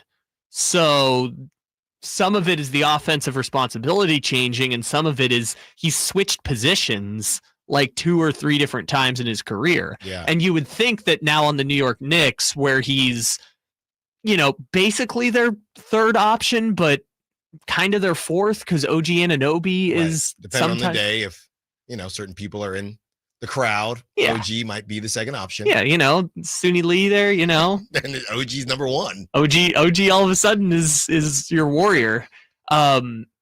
It's weird that even though this is a closer, because he's gone through a lot of changes, right? He went from being number 4 or really number 5 on a team that won a Western Conference championship in Phoenix to number 2 in Brooklyn to number 1 in Brooklyn to now back to being a number 3, number 4, but the defense didn't correct itself. But he's also played 3 different positions in 3 different places. So it's a very confusing resume in terms of what you're actually getting from Mikal Bridges, because he's played for 3 teams, contending at 3 different times and playing 3 different positions. The question is, how bad do you want him? What would you give up to get him? We break down the different trade scenarios when we return. Allen Stiles, Sacktown Sports. The Hagen Oaks Cutting Edge Putter Fitting Studio offers you more technology, more choices, and more service. Hagen Oaks wants to be your go-to total golf game fitter. With $30,000 worth of state-of-the-art technology ready for your fitting, Hagen Oaks will help you make your best putting stroke while finding the best putter design, shape, hosel, length, and loft for your game. Schedule your fitting at the Hagen Oaks Player Performance Studio by calling 916-808-2531. That's 808-2531 for more. This is the story of the one. As a safety manager at a manufacturing plant, he does everything he can to keep his coworkers safe. From finding ways to reduce risks to keeping safety supplies in stock. And for that, he relies on Grainger. Grainger offers a broad range of quality products and next-day delivery, so he can always play it safe. Call 1-800-GRAINGER, click Grainger.com, or just stop by. Grainger, for the ones who get it done. With 25 award-winning years in Northern California, Ashton & Price is your local injury law firm. Pro attorney tip: if a firm presents as local but they're in LA, red flag. If your first consultation is not with a lawyer, big red flag. At Ashton & Price, your first consult is with a local attorney, and if serious injury prevents travel, a lawyer will come to you. Still not enough? George Washington's my uncle. At Ashton & Price, no red flags, just red, white, and blue. Remember, for the best advice, don't think twice. Call Ashton & Price. If your passion is bass fishing, only one radio show has the action, information, and excitement of your favorite outdoor sport. Ultimate Bass, hosted by Tournament Bass Pro and California Outdoor Hall of Famer Kent Brown, takes you live to where the fish are biting every Saturday morning. Only Ultimate Bass feeds your passion with the latest news, products, tips, and advice from the pros. Ultimate Bass with Kent Brown, Saturday mornings at 5 a.m. on Sacktown Sports 1140, part of SEP's Saturday Morning Outdoors. Come check out Capital Casino, Sacramento's #1 poker room with the most variety of table games in the region in a safe and friendly environment. Plenty of well-lit parking available, conveniently located in downtown Sacramento. And remember, Capital Casino has the best food, the best service, and the best action. 411 North 16th Street in downtown Sacramento. For more information, log on to capital-casino.com, and please gamble responsibly. 1-800-GAMBLER. Testing. We're live from Chick-fil-A. This is Grant. And this is Laura. And a little thing we love about the Chick-fil-A Smokehouse Barbecue Bacon Sandwich is that sweet bun. And that chicken filet was perfectly crispy and soft at the same time. And that Smokehouse Barbecue sauce, it's a lot of fun. And the brown sugar bacon definitely had a little bit more pizzazz. Also, the Mac, one of the all-time greats. Man, I'm getting hungry. Order the Smokehouse Barbecue Bacon Sandwich and a Coca-Cola on the Chick-fil-A app for a limited time. Real guests paid for their testimonials. This message comes from Viking, committed to exploring the world in comfort. Journey through the heart of Europe on an elegant Viking longship with thoughtful service, destination-focused dining, and cultural enrichment on board and on shore. With small ships that bring travelers closer to the destination, there's more time to explore. And every Viking voyage is all-inclusive, with no children and no casinos. Discover more at Viking.com.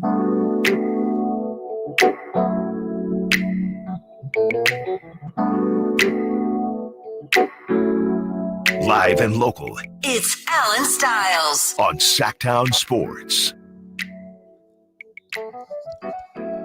Mikal Bridges, he is up for an extension going into the last year of his contract at $24.9 million.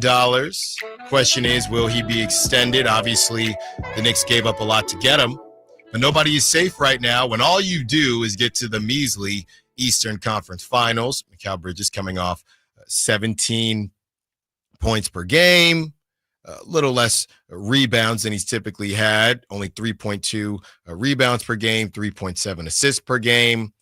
Really supposed to be, I guess, a 3-and-D guy. And, as far as his age is concerned, he is 28 years old. So I think that's the other question, just as far as he went 10th in the 2018 draft, first round, went 10th. I guess that's the other question. It's what exactly is Mikal Bridges supposed to be, right? Some of his nicknames, the Warden, Noodles, Inspector Go-Go Gadget, Noodles, String Bean, Praying Mantis. And when he was in Brooklyn, Brooklyn Bridges. Man, if someone called me Noodles, I would know what to do. I mean, you're getting slapped. If you call me Noodles. I'm not saying you're getting slapped. I would just be like confused. Yeah. What does Noodles mean? Yeah, Noodles is crazy. All right, Kyle. Speaking of crazy, let's get to some of these trade packages. And yesterday, I think I was out on everything. So let's see if I will actually be in on one of these moves today. I think we just disagreed on what Jabari Smith Jr.'s value was yesterday. Yeah.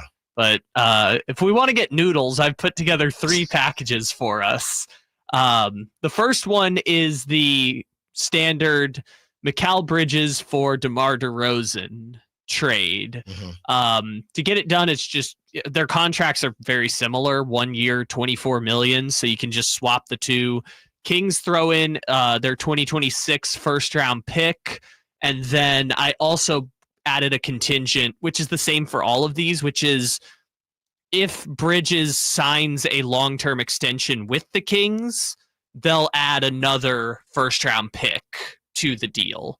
So like if it's only 1 year, they trade DeRozan and a first. If Bridges signs a 3-year extension, it's Bridges for DeRozan and 2 first-round picks. Let's not forget, Mikal Bridges goes 6'6". He's got great length. That the start of that Celtics series, I mean, who would have thought we'd be having a conversation about Mikal Bridges not getting extended? Well, he had 2 great stops against the Celtics in Game 1 and Game 2 to get those W's and kind of put the Celtics in a rough spot and the Knicks in a great spot. So look, the D LeBron, the G LeBron, the Z LeBron, that's all fine and good. Mikal Bridges defensively came to play when it mattered the most. I'm doing this deal because, of course, again, if you're the Kings, the only holdup would be, do you think that Mikal Bridges is worth the first rounders, whether he signs the extension or not? As Kyle said, if he doesn't sign it, you only give up 1 first rounder. If he does sign it, you give up another first rounder. He's 28 years old. So he does align with the timeline of everybody else. You're just, again, you're still looking for a point guard separately, but you'd run Keegan at the 4 and Mikal at the 3. That's what we're looking at? I guess so, but then you're in a tough. So what, does Keon go back to the bench? Because it would be because you're just saying we have a point guard somewhere out there. Yeah, you have to get a point guard. Your closing lineup is obviously Malik. Well, I guess not obviously. It's Malik, Levine, Bridges, Keegan, and obviously Sabonis. But the rotations would be interesting to see how they put it together. If they acquired Bridges, who would primarily have to play 3. If they're able to re-sign Jake LaRavia, it makes a little bit more sense, but then you're going for Dennis Schroeder or Chris Paul or someone else as a point guard to fill 20 minutes. Yeah, and I like Mikal Bridges. I think he's another confusing one because he's a good piece, but as far as the Kings are concerned, you're adding another. I mean, he's a better younger Harrison Barnes type where it's Jaden McDaniels, right? The same guy, Alexander Walker, Nickeil Alexander Walker. He's better than Nickeil Alexander Walker, but he's in the same breath of those guys. He just might be a little bit better offensively, but that's what we're talking about. I think people just had visions of him being a 20-point per game scorer who was also the elite defender in Phoenix. Right. And that's probably why you're trading the 6 first-round picks, which granted, none of them are going to be lottery picks because there's like protections and stuff, but you trade 6 first-round picks to get that guy for the hope that he's going to be a 20-point per game scorer who can also play elite defense. And maybe next season he is. I mean, he was at 17. It's not like he was at 12 points. Yeah, but he also wasn't playing good defense. Well, that's what I'm saying. I don't have a good explanation for the defensive thing, but what I will say is what they paid for is what they got in the playoffs. It didn't end up being a championship, but if he doesn't make those plays, early on against the Celtics, they're not in the Eastern Conference Finals. Yeah, and that's the interesting part about Bridges. He also plays every game. I kind of look at him like Harrison Barnes when he first got to the Kings. Mm-hmm. Like, I'm not saying Harrison Barnes as a 33-year-old where he was kind of playing a role. I kind of look at him like when Barnes first got here, and it was him and Fox and Bagley, and I think Rashawn Holmes maybe was playing at that point. That's kind of what I think of you're getting with Mikal Bridges at this point in his career.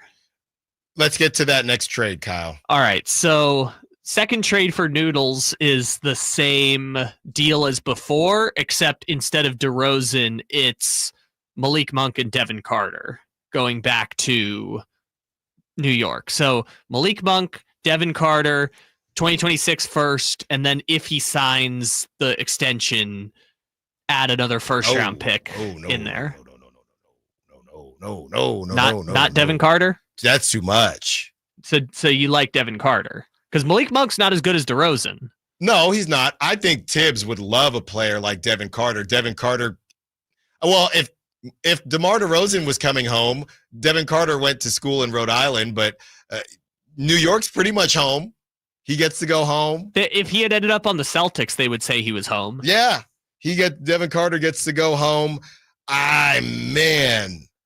Both of those, because to me, Devin Carter is pretty close to a first-round pick, and I get what you're saying because DeMar is better than Malik. Malik is also younger, and I think the Knicks need somebody like Malik for sure. That seems like a lot. So now we're just back to the Cam Johnson conversation of you wouldn't trade Devin Carter to get the deal done. No. Okay. That's totally fair. I'm doing the first one, of course, but you're saying the gap between DeRozan and Monk is not worth giving up Devin Carter. No, simply because of age. What if I gave you Deuce McBride too? Then let's do it. Okay, that's all I need to hear. But I don't think they would do that. I think God they really blessing me with his body. I think they really like Deuce.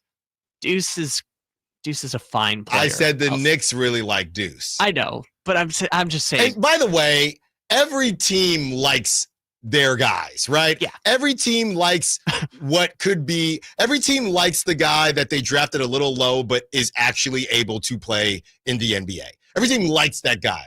We don't know how much they like that guy, but they all say, they like this guy. Of course they like this guy. It's making them look like geniuses. Yeah, exactly. It's found money, right? No one wants to like this guy. That's why they drafted him. Yeah, that's why they've stuck around this long. Which honestly, Deuce McBride, not going to say overrated, but he's a fine bench player.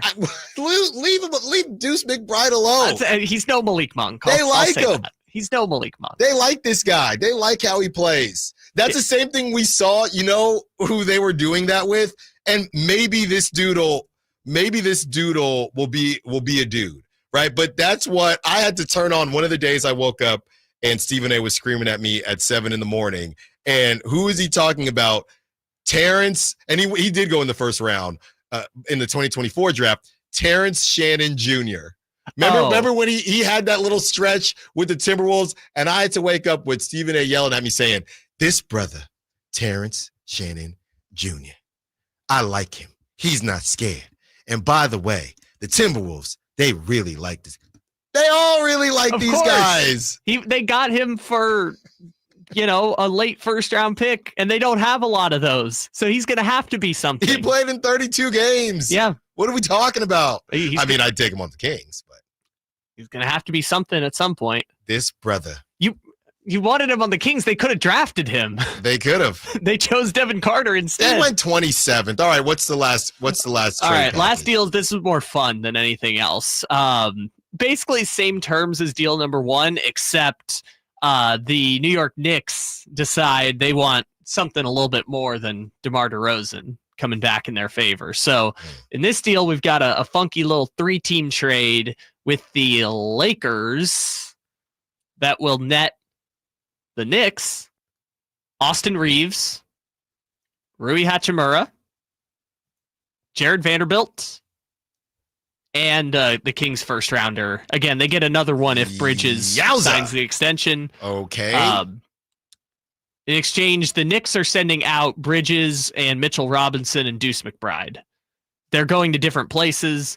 The Lakers get DeRozan, Mitchell Robinson, lob threat for Luka. So 2 birds with 1 stone. You get DeMar DeRozan for scoring. You get Mitchell Robinson for lob threat for Luka. And you get rid of Austin Reeves, who Luka hates playing with. Yeah, get rid of Austin Reeves, get rid of some expiring contracts, and they also get Deuce McBride, the Lakers do.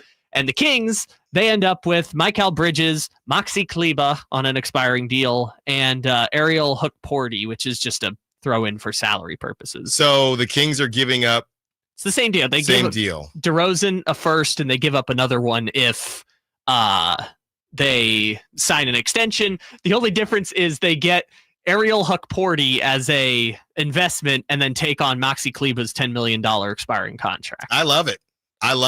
I mean, I think the Lakers maybe are getting a lot back. I don't really love that. I think the Lakers could really use all of that. But the Knicks are getting the best player in the deal in Austin Reeves. Well, that depends on who you ask. I tried to find a way to get Rui there instead of Maxi because I know how much you love Rui. It's not going to work. They can't get Bridges and Rui. Don't worry. They're going to get Rui one way or the other. The Masai Ujiri story is incredible. What he's done with the players in Africa, whether it be Pascal Siakam and Giannis Antetokounmpo, and that relationship is still paying dividends to this day.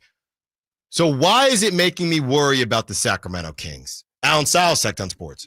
Wesley Financial Group is not a law firm. Do you find yourself stuck in a timeshare? Get the real facts about the timeshare industry and your options for cancellation. Chuck McDowell, founder of Wesley Financial Group, has put together a free information guide that reveals the secrets the timeshare industry doesn't want you to know, including the 5 ways to get rid of your timeshare. Call now and get this timeshare cancellation guide absolutely free. Call 800-837-5050. That's 800-837-5050. 800-837-5050. When you stay in your home, what you love gets to stay too. From the gardens that grow wild to the grandkids that run wilder. From the Friday night baseball games to the Sunday morning brunches. Even the daily crosswords and weekly book clubs. There's room for it all with help from Home Instead, the largest in-home senior care network with over 30 years of trusted experience delivering the peace of mind you deserve. Visit Home Instead online for a better what's next.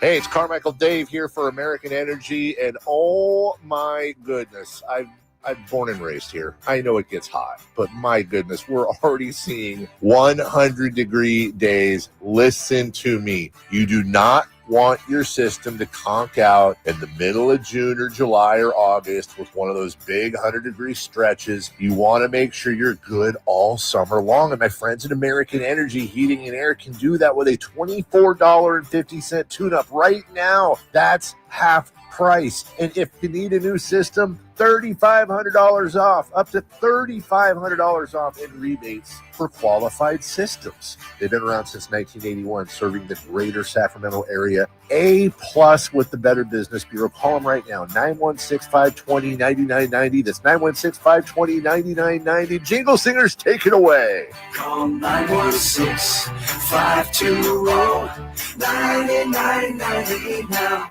Get ready for a night out with Jordan Davis. It's Country in the Park 2, Saturday, September 13th at Cal Expo. Along with the special guests, Mitchell Tenpenny, Locash, Vincent Mason, and Averyana. Make it a family day out with food trucks, games, dancing, and more. Saturday, September 13th at Cal Expo with Michelob Ultra. Tickets are available now at CITPFest.com. At SMUD, we power business. With incentives, strategic account advisors, 50% lower rates, and clean energy solutions, we help businesses thrive. That's our clean power promise. Learn more at smud.org.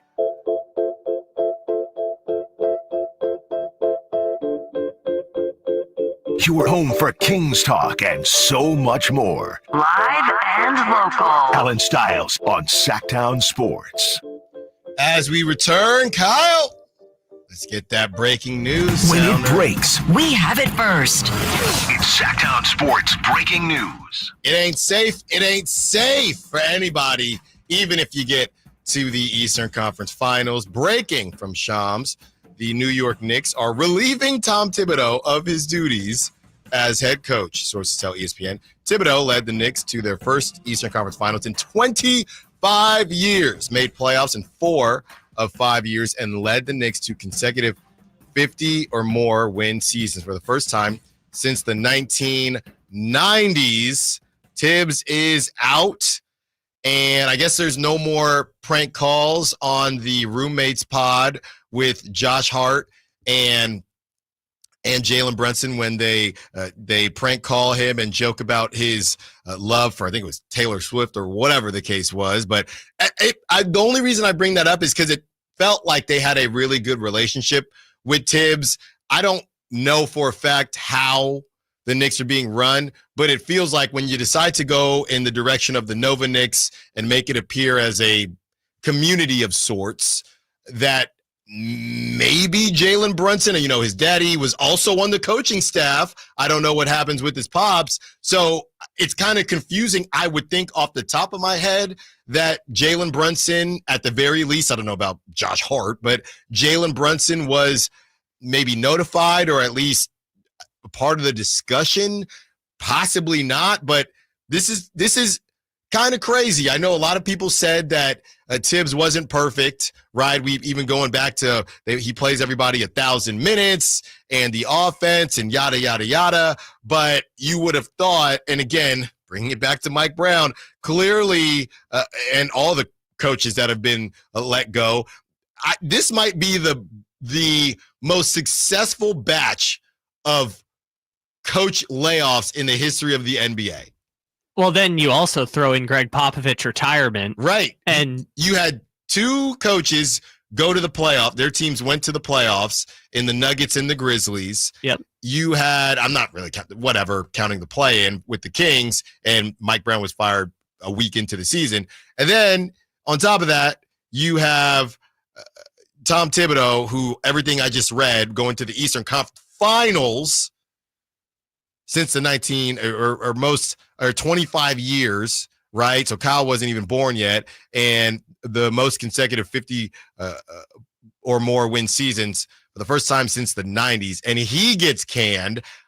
What do you think the Knicks are looking for? Is it offensive innovation? Like I said, it felt like the guys had a good relationship with Tibbs. That's the one good thing I think with podcasts, that you can kind of see into their minds, but something clearly was off. Where's the article on that, Kyle and Whitey? Where's the article about, I'm sure it's about to drop, where's the article about Tibbs making them stay up until 4 a.m. doing liners? Where's the article? I need it.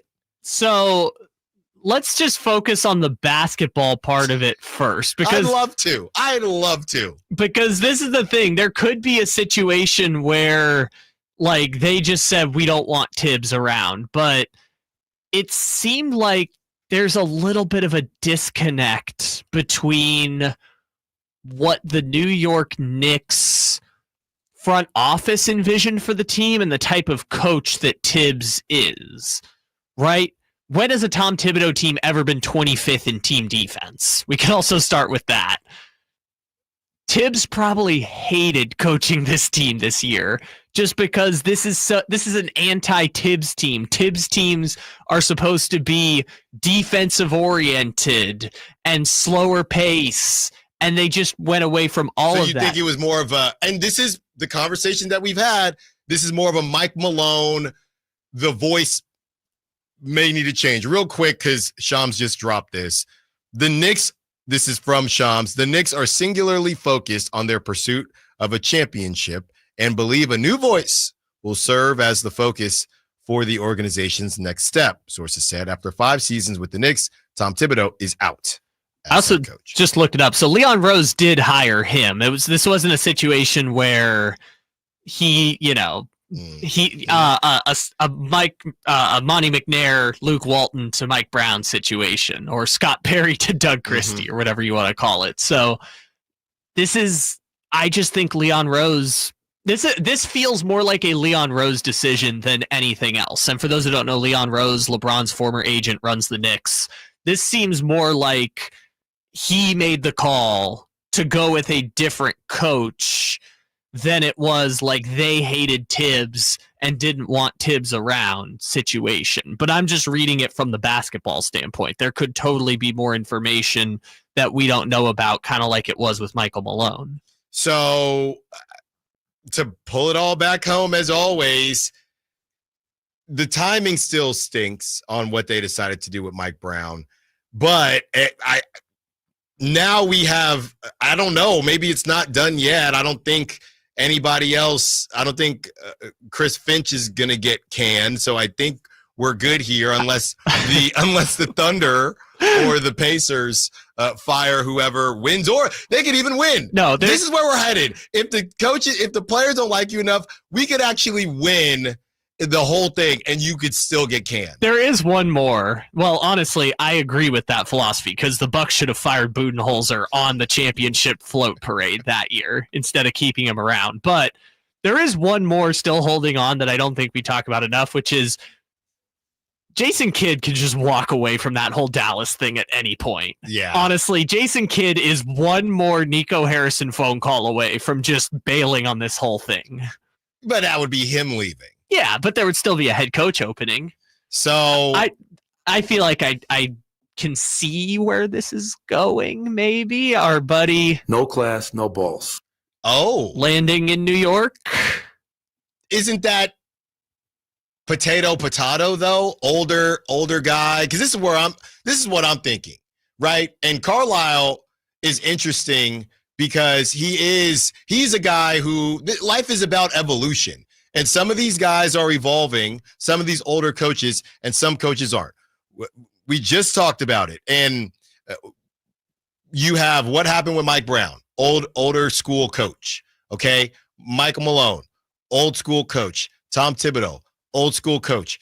It's just not hitting the way that it used to hit. Is there any shout at all for a Taylor Jenkins? Does nobody care about what Taylor Jenkins did in Memphis? No. Is he gonna get another coaching job? Not this year. He's gonna go. Did he ever exist? Did Taylor Jenkins ever actually coach in the NBA? No, he's gonna go to NBC for a year, and then he'll probably get picked up by a tanking team looking for a chance to take a step up.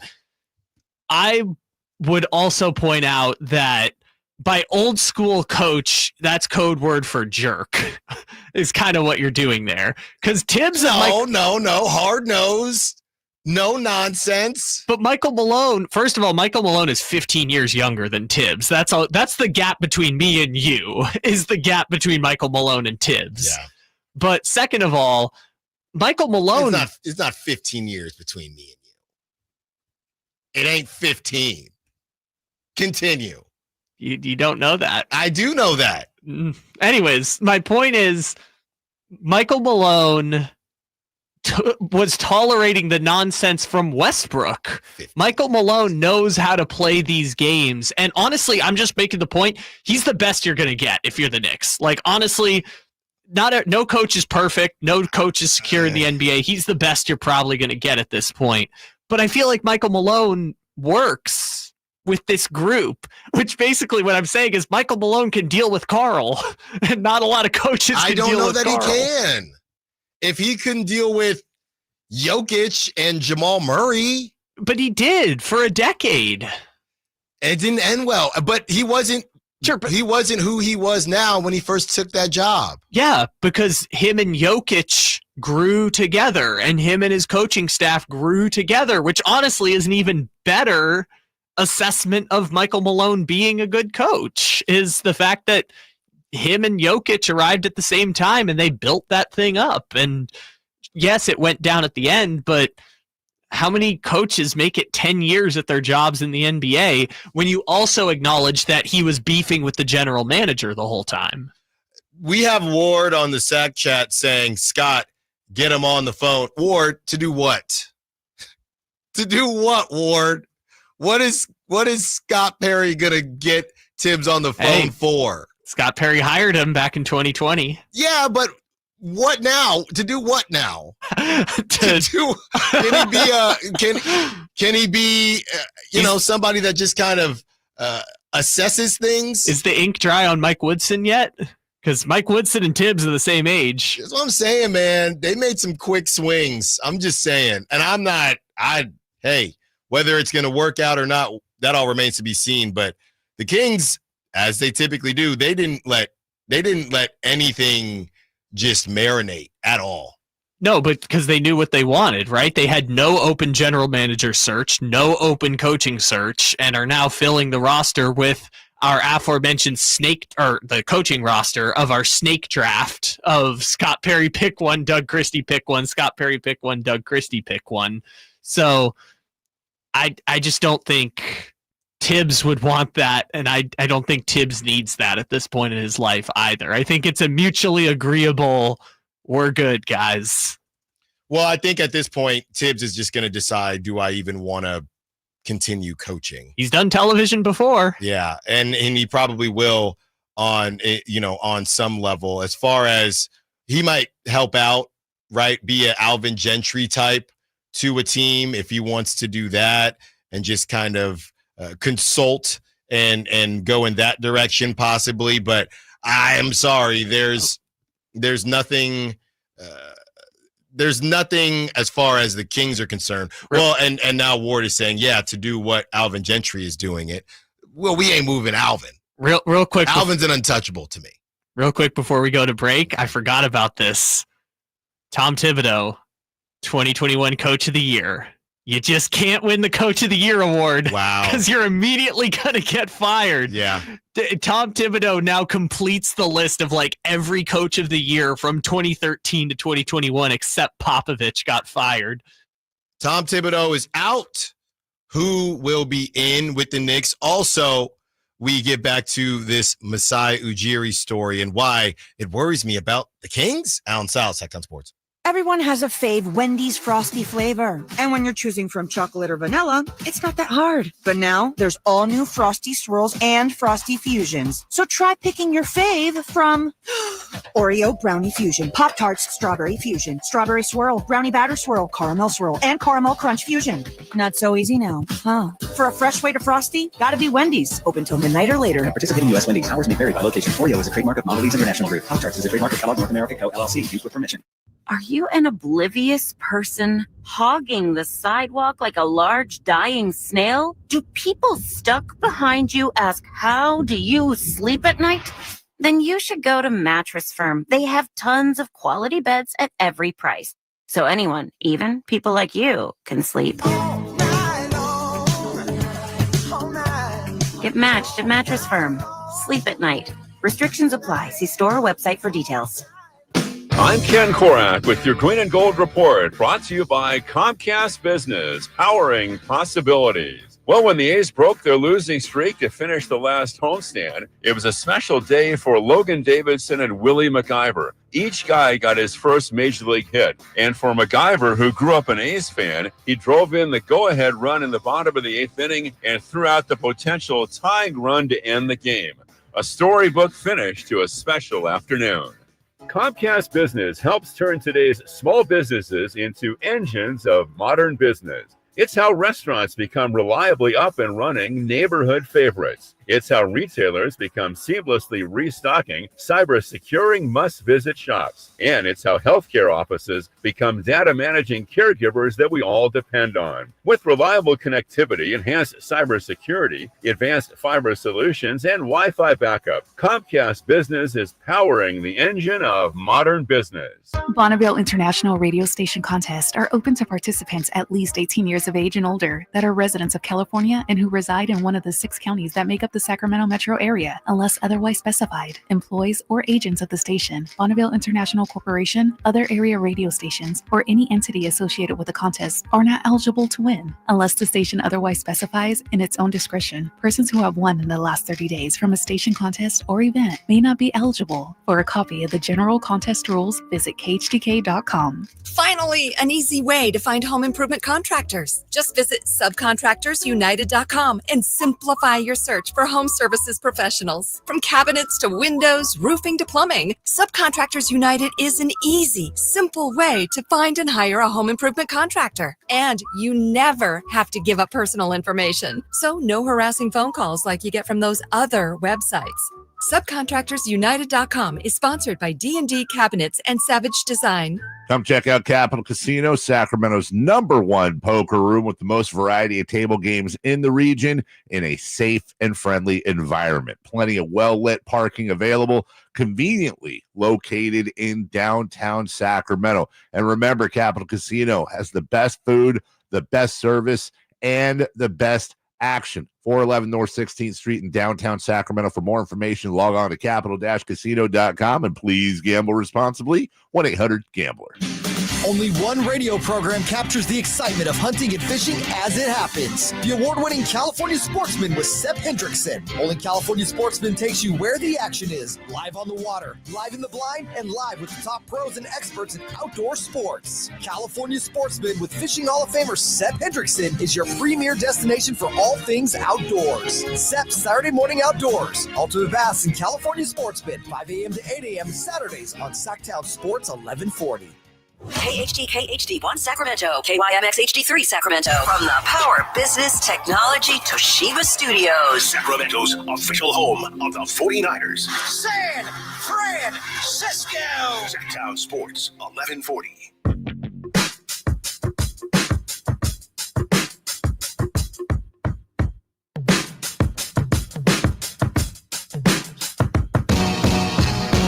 For Kings Talk and so much more. Live and local. Allen Stiles on Sacktown Sports. Well. It's not safe in these streets. And Tom Thibodeau is out. Even if you get to the Eastern Conference Finals, not good enough. You know what? We are creating a culture. The culture is, if we don't win the whole thing, everybody's job is in jeopardy. Everybody. Doesn't matter what else you do. If you do not take care of business, if we don't have a parade in New York, and how much of this is because it's New York, by the way. But if we don't have a parade in New York, it's a problem. And Tom Thibodeau now has to make some decisions at this stage in his career. I don't think he saw this coming. There is a report now from Jake Fisher. Tom Thibodeau is 67, by the way. He was born in 1958, so that's still over a decade after the last time the A's lost 18 of 19. Just a quick little sidebar. The gap between Tom Thibodeau being born and the A's going 1-17 is the gap between you and me in age difference. You're getting warmer, but sure. And you keep on adding years here. Well, you got what? I don't know if you're getting younger or I'm getting older in this a little bit of both exercise. So Tom Thibodeau is out, and I do wonder. And we talked about this with Michael Malone, Taylor Jenkins as well. If we are just headed to a new landscape of coaching, all these years of our dads, our uncles, our friends saying, I could do that job. How hard is it to coach? All the years of that. Maybe they were on to something. Maybe the idea, and then you get a J.J. Redick who's got no coaching experience. He didn't get canned. It's just his first year. No experience. Doug Christie, he was over 500. J.J. Redick made the playoffs. They were a 3 seed, by the way. Doug Christie, he gets the interim tag removed because people like him. Is this just turning into a popularity contest, coaching? Is that what it is? Back in the day when somebody on the text line said, Alan, did Kyle just call you a jerk? Because I was referring to the hard-nosed coaches as old school, and Kyle said, you're just talking about jerks. No, I'm not. Well, I said jerks. What I meant was bleep holes. It's just we're in a different day now. And it's not so much about developing players as much as it's about, do my players that I'm paying $50 million to like you? And like I said, they used to prank call Tibbs on Jalen Brunson and Josh Hart's podcast. I thought there was a good relationship. Maybe this isn't that. Maybe it has nothing to do with their relationship. Maybe in New York, it's a bit different. Maybe they weren't even consulted. I don't know. Josh Hart already sent out the grateful for everything tweet on Tibbs' firing. Sounds like they knew. That sounds like they knew. You know, if you don't get the, wow, this is crazy. If you don't get that, and it's, and you know, I'm going to be honest with you, kind of reminds me, and I don't want to get in trouble for this, it reminds me of Malik Monk when Mike Brown got let go. It was a, hey, thanks, you know, dap him up. Hey, man, thanks, man. Good luck to you. Well, they also found out on the plane. So they literally found out on Twitter that Mike Brown was getting fired. Hey, man, all respect to that man. He's going to do great things somewhere. And I hear, though. Thank you. Thank you very kindly. The only difference is they would have tweeted, if they could, they would have tweeted out, whoa, because literally everyone except Fox found out on the plane, and potentially DeRozan, but everyone else found out on the plane or when they woke up. So are we moving towards, hey, this team makes sense, or hey, this is an X's and O's guy or a rah-rah guy? It doesn't really matter about that. Does the team like you? Does the best player like you? I feel like there must have been a conversation, and it's not about maybe like and dislike, but the more power that these guys get, when in a couple years we're going to have Shai Gilgeous-Alexander making $70 million a year, there's no way you are hiring a coach without talking to him. There are already reports that Devin Booker is in the conversation or in the conversations as far as the next Phoenix Suns coach. You're paying these dudes a lot of money. And honestly, looking back on it, the idea of these guys not being involved never really made sense. But you could argue coaches had more power. They weren't getting paid, the players, not as much money. You start handing out $50 million contract. Everyone gets mad at LeBron for being a part of, lead GM and the argument whether LeBron should be in conversations or not. They're paying this brother $50+ million a year, $60 million a year, whatever it is. Of course he's going to be in the conversation. Well, and by the way, they've gone back and forth with that, right? Because they hired Frank Vogel, then they hired Darvin Ham, which was not a LeBron pick, and then they fired Darvin Ham, and you know what they did? They hired his podcast co-host to be the head coach, and then drafted his son. And who's going to be in the rotation next season, by the way? Not his son. I thought you were going to say JJ Redick. I'm saying Bronny. It's probably not going to happen. The reports are out. But besides the point, you don't know what makes a good head coach. So if LeBron thinks JJ Redick is going to be the right coach for this situation, why not? Why not? You tried Darvin Ham and fired him. You tried Frank Vogel. He won a championship and you fired him. So why not try JJ Redick? I think the underlying point, though, is what you're making, which is, to be a successful coach in this day and age, you have to connect with Gen Z players. Yeah. Which is not to, I'm not playing into the tropes of Gen Z players are soft or Gen Z players can't take coaching or they're unserious or whatever. I'm not even saying that. You just have to be able to connect with them in a way that you didn't have to before because you had a different generation of players.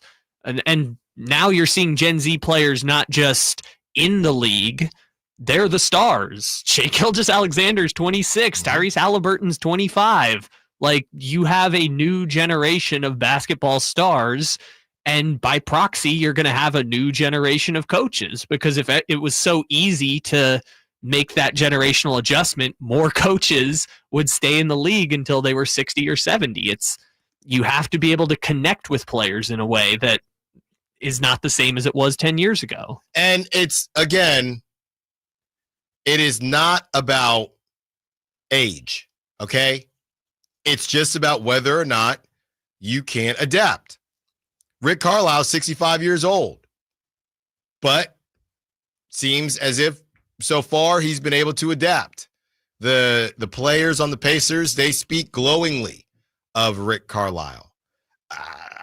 The Knicks and Jalen Brunson, and it's a little bit different, right? The media and the market of New York, obviously, to Indiana. But conversations happen, and I don't think that there's I shouldn't say I don't think. I know for a fact Rick Carlisle will not be the only coach that Tyrese Halliburton has. We understand that. But when that time comes, which could be next season, could be this season if they lose in the finals, where this season is gone. Technically, Tyrese has already had 2 coaches. I want a coach fired at every level, and I think we're getting close. I think we might have skipped over something, but we're damn close, Kyle.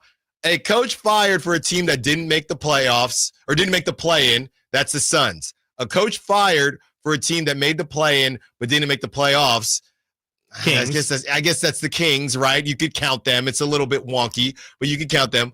A coach fired after the first round. I think are we missing something there? First round, we'll just say for a team that lost the first round. Because the Grizzlies. The Grizzlies fired Jenkins before they lost in the first round. The Grizzlies, a team that fired after the second round. Mike Malone. Yeah, but now we have a team fired after the conference final. So now, I'm sorry, Rick Carlisle and or Mark Dagnall, one of you has to get canned. But also Rick Carlisle. Please. I just want to see it.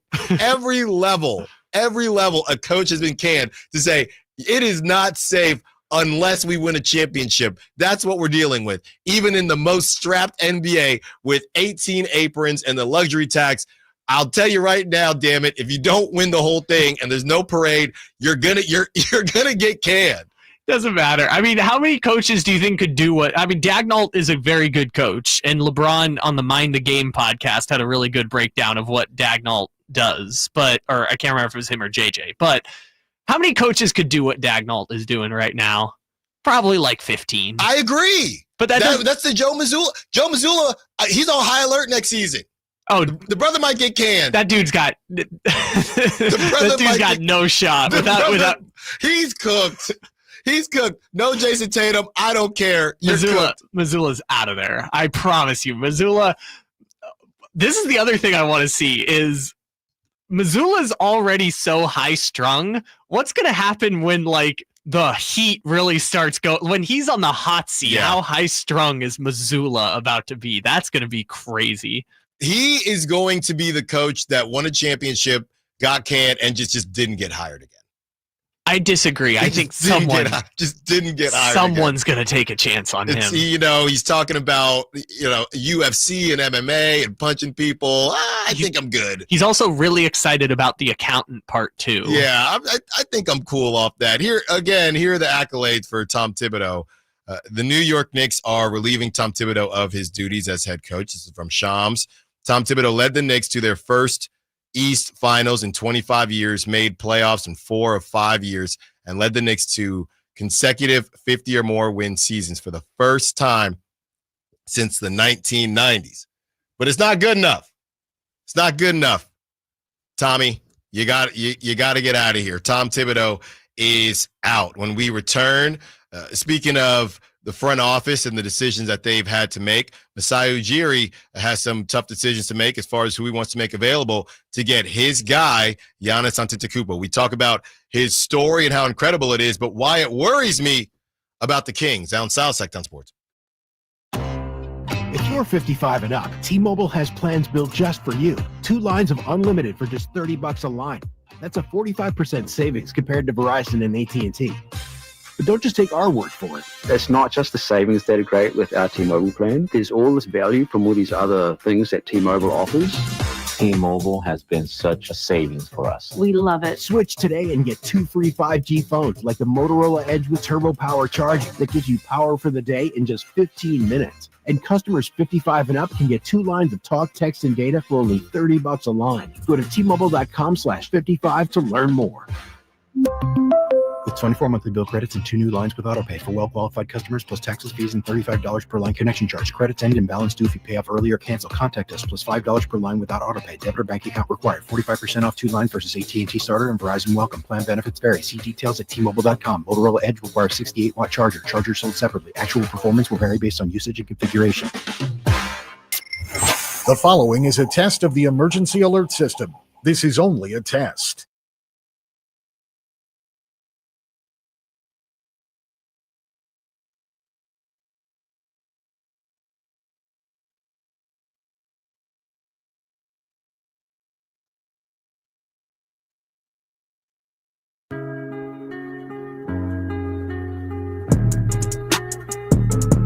Allen Stiles You can join the show by texting 916-339-1140 on Sacktown Sports.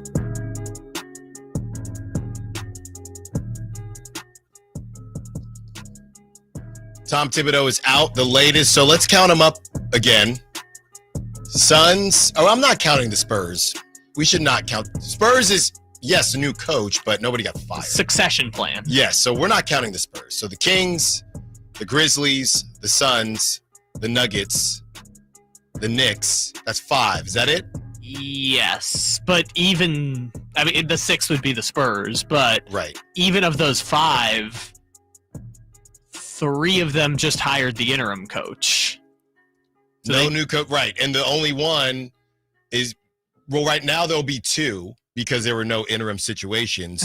Unless they just make Jalen Brunson's daddy the coach. No, but that's what I'm saying. Please do it. Just make Jalen Brunson's daddy the head coach. Please do it. That would be so funny if they. Does that count as nepotism or no? Yeah. Is that inverse nepotism? No, it's sort of, I don't know if you remember, but when Brunson first signed with the Knicks and his dad was an assistant coach, the NBA had to do an investigation to make sure that there wasn't tampering and there wasn't some sort of like illicit benefit situation being done with Brunson's daddy to then entice Brunson to go to New York. That was a whole thing during that summer. I mean, what a waste of time.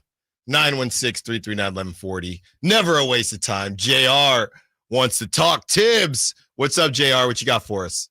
Well, what if Tyrese is how they win the championship and then they make his dad the coach? How's that sound? Please. I'm an old school guy, so I think of the days of Phil Jackson. Of course, you just brought up Pop. I mean, he was, he decided to move up supposedly, but those guys are like untouchable. I think of our boy Adelman. There was, 8 years in a row here, the old Kings fans, where he just won, and he still kind of got the boot. Mm-hmm. But the coaching revolving door just cracks me up. I think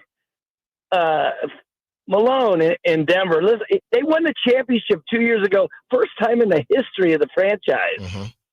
And I mean, let's face it, that was a stunner this year when they let him go. Now, he was great on commentating. Maybe he got a bunch of money and he went away. But that whole firing just still blows me away. That one was like, wait, where did that come from? But I think the one, and thanks for the call, JR, that's the one that always made me feel like this is about this is getting to the point where it's are you liked or not? Is this a culture fit or not?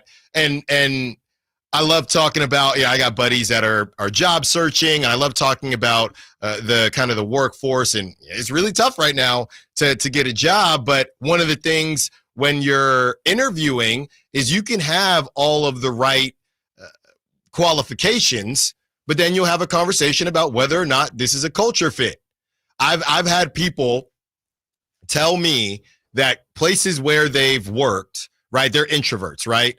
And the places where they've worked have essentially said, hey, we have a happy hour, or not that you have to drink, but hey, we have certain events and they're not mandatory, but we'd really like you to be there. And that's just kind of part of our shtick. That's part of our deal. That's how we team build. It's technically outside of work. It starts around 4:00 and you hang out, you play ping pong or whatever. And people have said, I don't really want to do that. I want to go home and watch TV with my dog. I want to go home and play catch with my kids. I don't really want to do stuff like that. And they make a decision. Hey, I really like the benefits. I really like the location, things like that. But I don't want to do that. And if that's part of this culture, maybe it's not a culture fit. And I think specifically when you're somewhere, as long as Michael Malone was there, something can be a culture fit and then no longer be a culture fit. And I think between the fighting with the GM, Calvin Booth, and just some of the things, Mike Malone calling out, nobody wants to watch film. We know that him and Jamal Murray, because Jamal Murray is allergic to defense, we know that relationship probably wasn't great. So it goes from it being a culture fit when Mike Malone, that's why he got hired. And now it's not. Jobs change, companies change, businesses change. And that was the first one to me that said, yeah, this is beyond X's and O's, and you have to be liked, and it just has to make sense. Yeah, and part of it also is, so like, when you're the jerk coach or the bleep hole coach, and again, that's just old school, Kyle. Tibbs, I will give Tibbs credit. People have talked about like he has softened up in this time, but when he was on the Bulls, oh, he was a bleep hole, and people did not like Tibbs. That he got results, but people did not like Tibbs. And that's the problem with kids your age. No, it's not the problem. No, it is with the problem. Us. It's, again, I'm trying not to fall into the tropes. Just go do some liners. You touch the free throw line, you run back to the baseline. You touch half court, you run back to the baseline. You touch the other free throw line, you run back to the baseline. You run to the other baseline, you get back to this baseline. You do that 5 times. Then you do it 5 more at 3 a.m. You know what that builds, Kyle? It builds champions. You know what that builds? That builds heart. Okay? So don't get on the old school coaches and call them bleep holes, because I don't even know if you're Gen Z. You're like Gen Alpha or whatever comes next. Beta, whatever it is. Beta is this year. I'm pretty sure that's my child. Yeah. No, your child's going to be kind of on the bridge of. And she's going to run liners too. Sure. Every damn day. But you're her dad. And in fairness, Jalen Brunson's daddy might be the coach in a second. Everybody get on the damn line, man. Ain't no way Jalen Brunson's daddy is making them run liners, I'll tell you that. No, but the point is, like, when you're that coach, you can only go so when you throw the line of being a hard nose, you can only do that so many times before you got to try something else to motivate people, because at a certain point, people are just going to tune you out. And I'm not saying Tibbs got tuned out, but clearly Michael Malone got tuned out. Yes. And Michael Malone is famously known for being a hard you-know-what of a coach. So I don't look at it like, oh, these coaches just can't exist in that day and age. A lot of these players want to be coached. De'Aaron Fox talked about, I wanted Mike Brown to coach me hard and critique me. These players want that. You just have to be able to connect with them in a way that I think some people are struggling with, and some people are bridging the gap nicely, like Tyronn Lue. Everyone believes Tyronn Lue is a good coach, and yes, he's coaching an older team, but he has that ability to bridge that communication gap between someone who played in the 2000s and someone who plays now. Right, and that's that sweet spot. That's that sweet spot. Well, it's slowly becoming the J.J. Redicks and the Dagnalds. I think Dagnald is only like 42 or something like that. So it's slowly becoming those guys in their 30s and 40s. And then this is where we're headed. This is where we're headed. But this is where we're always headed. This happens with every generation. You're just seeing the older guard get phased out. Listen to these ages. Joe Mazzulla, 36. That's why I don't know what's going on there. Kenny Atkinson, he's 57. Jason Kidd's 51. And again, it's not about age. It's just about, do you connect with the team? Yes. JB Bickerstaff is 45. Okay. Ime Udoka's 47. That is crazy. You could have told me JB Bickerstaff was 60 and I would have believed you. Anywhere. Eric Spoelstra's 53. But again, different situations, different play, right? Miami's one of those places where by hook or by crook, you're fitting in here. We're not fitting in around you. And again, that's a broader organizational culture thing. You just got to be able to connect with people. That's what a leader does. Will Hardy's 36. That's still crazy to me. He's been there for like 4 years now, That's still crazy to me. You know, I had a coach tell me, and this is what Kyle doesn't understand, man. You know, being Gen Alpha, whatever it is. This is what Kyle doesn't understand. I had a coach tell me to my face, this is in summer ball, okay? He said, Allen, you are a waste of talent. That's what he told me to my face. He said, you are a waste of talent. You think baseball is all about hitting and looking cool. And you know what? That brother was right. That sounds kind of racist, honestly. No, he was right. And you know what? That coach went on to turn the program into an absolute juggernaut. You know who he also coached? Kyle Harrison, who's currently on the San Francisco Giants. He brings out, because he was just my summer coach at the time, D1 athletes every single season. But you sign up for something, the parents understand this is what you're signing up for, and everybody's on one accord. But you don't want to do liners. You know what we had to run? I know we're over time. You know what we had to run? The equivalent of liners in baseball. I think they're called poles or triangles. Oh, yeah, running poles. Okay, so you would have to start at home plate. You'd have to run to the right field pole, run across the field to the left field pole, then run back home. We had 10 poles. 10 poles, and you know what that built, Kyle? That built grittiness. That built heart. But nowadays, no. Hey, coach, I don't want to run poles. I want you to come on my podcast. Right, but you're Allen Stiles, who had a very successful career by the standards of many high schoolers. You're not Jalen Brunson. That's because he called me a waste of talent. If I didn't get called a waste of talent, maybe I wouldn't have had that. Sure, but you know whose talent you don't have? Jalen Brunson. Well, what does that have to do with anything? Saying these are world-class athletes that you as a coach need to be able to connect with, not to they're motivated. I hear you. But there is a line. You cannot just fall to the knees of all these players. You cannot do it. No, you just have to do it for the two important ones. You cannot do it. Well, this is the thing that's tough. And again, Mike Brown talked about this before he got fired. It's like, actually, he talked about it from the very beginning, but it was like, I'm not going to be here forever. I'm not always going to be popular, but I'm trying to leave it in a better place than where I found it. We had to wake up 6 a.m. in the Olympic swimming pool and swim.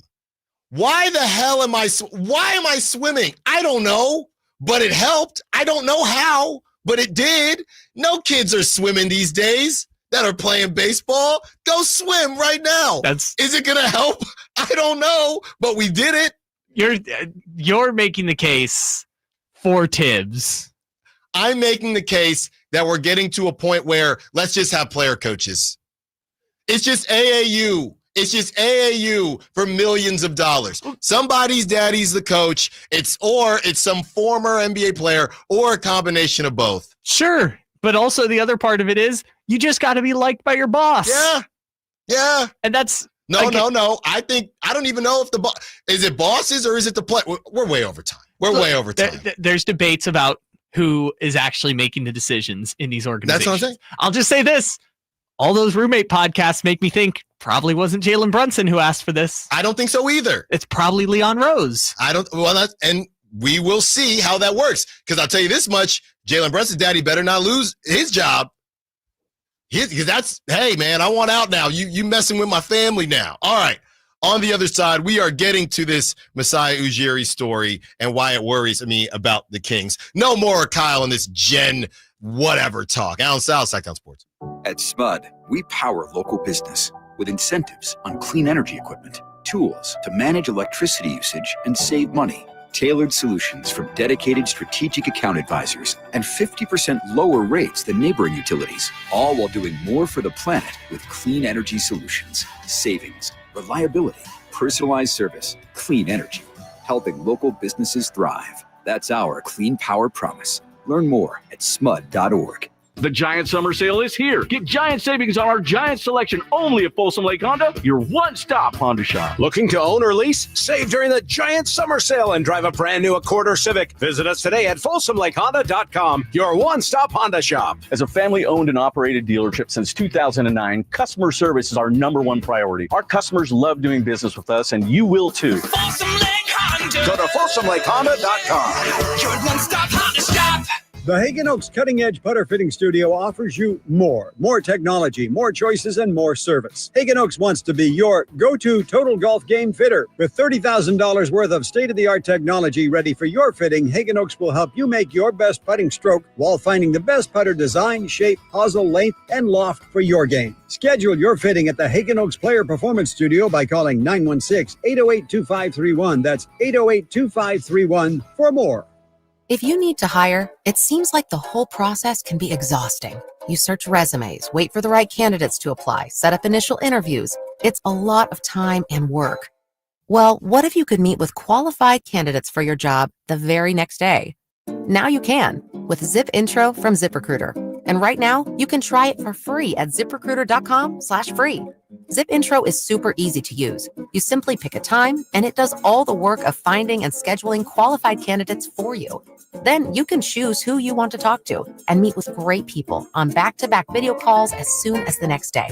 Best of all, you save time and energy. Try Zip Intro for free right now at this exclusive web address, ziprecruiter.com/free. Zip Intro. Post jobs today. Talk to qualified candidates tomorrow.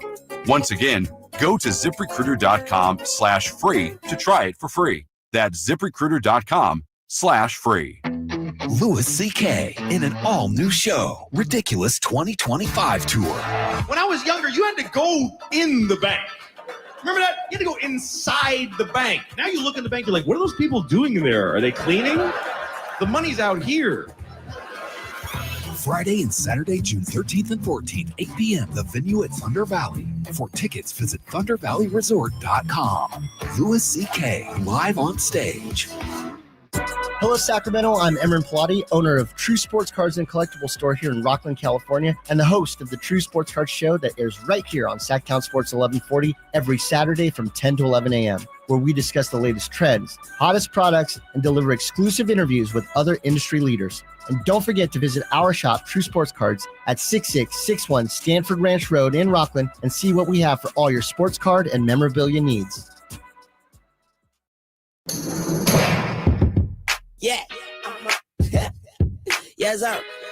What it is? Allen Stiles. Watch the show on youtube.com/Sacktown Sports 1140. Or listen on the Sacktown Sports app. Yes, and we bring it back. Miss Maya. We are back, taking you up to 2 p.m. Tom Thibodeau is out. We will get back to some Tom Thibodeau in a little bit. We still have some NFL to get to. Want to rank these running backs because Kyle and I, this is the most we've probably argued. Yeah, we argued, what was it, like a month ago?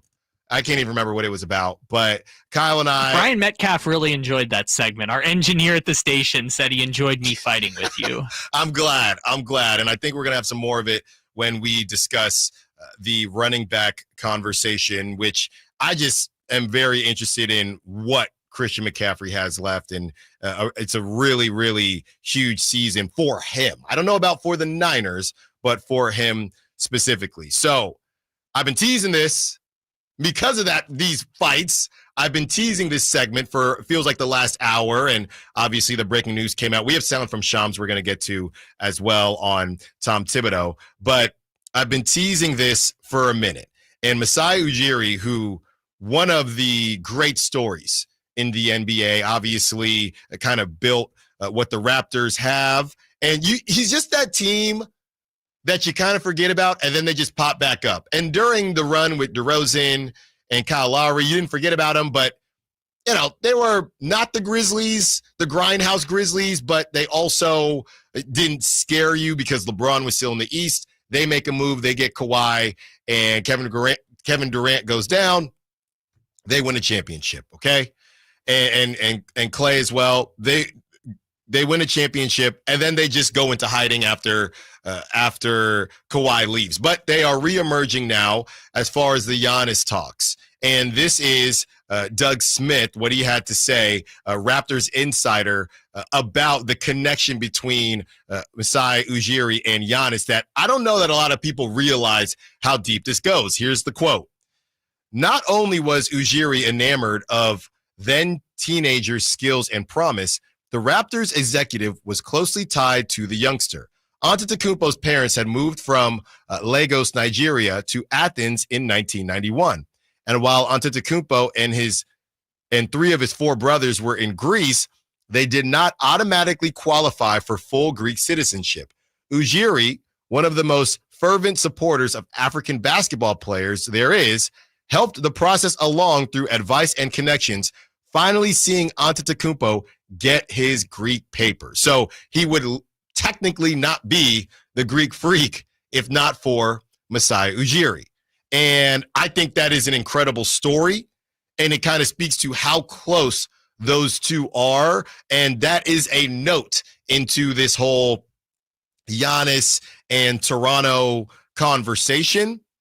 So why, throughout all this, does this worry me about the Sacramento Kings? We look around all these different organizations, whether it's the Jazz with Danny Ainge hiring his kid, with Austin Ainge, and you have what's going on with Pat Riley and the Heat. You have these historical figures within basketball. And I look at Scott Perry, and and I know Scott Perry follows me on Twitter, and I would like that to continue. So don't worry, I'm going to be safe here. But I do look at it, and it does make me wonder, okay, or I guess it should say it makes me anxious, if you will, about the connections that we keep hearing about as far as Scott Perry is concerned and what can happen from there. You see a Masai Ujiri, and I don't know that the Raptors are going to get Giannis, but you see right there the connections. You see the connections all throughout the league with deals that are being done. And what we've seen so far with Scott Perry is, okay, Mike Woodson, former coach of the Knicks, cool. BJ Armstrong, a champion in his own right. They did a podcast together, cool. It just worries me as it pertains to the connections word that we keep using, and whether or not, I don't know, it's maybe being a bit overstated, because we see with other GMs and other organizations how clear it is that they have straight up connections to a Giannis. And that's not to say that they're going to get him, but to a Giannis, or so-and-so went to the same school, or Kevin Durant is best friends with Kyrie. I just feel, and maybe it's a crawl before you walk situation where Monty had zero connections. I shouldn't say zero, besides the Chicago Bulls and the Spurs. Now you have Scott Perry, who's got more connections, and maybe he will grow within the role. I know he's been around for a long time. Maybe he will grow within the role, but I'm getting a little anxious here, Kyle, as it kind of comes down to this word we keep using with connections with Scott Perry, because I'm looking around the league and I'm seeing there are real deal connections around the league. Yeah, there are real connections, like making sure your family is able to be reunited in America. There are some deep connections going on here. Which, if anyone wants a really good read, Miriam Fader did a really good book on Giannis that kind of details all this stuff. Mm-hmm. Like, basically, Greece doesn't have birthright citizenship, mm-hmm. and so because of that, Giannis was essentially a citizen of no country. Right. And because him and his brother were born in, or his younger brothers were born in Greece, and they were born in Nigeria. But basically, Thanasis and him were able to get to America, and then Masai Ujiri assisted them being able to go to the draft. And at the famous draft, it's only him and Thanasis. The rest of the family wasn't able to come to America. So, like, this is a relationship going back 12, 13 years. Mm-hmm. That we've heard before when Giannis rumors have come up. Now, every time he's gone back to Milwaukee, but every time people point out, hey, Masai and him have this great relationship, and he helped his family and all that stuff. And that's a very specific case because it's Giannis. That's fair, but it just made me think, as far as other GMs are concerned and relationships that we may know about, relationships that we may not know about as well. We keep talking about the connections for Scott Perry, and he hasn't had an opportunity to do anything as far as the players are concerned yet, because we're not in the offseason.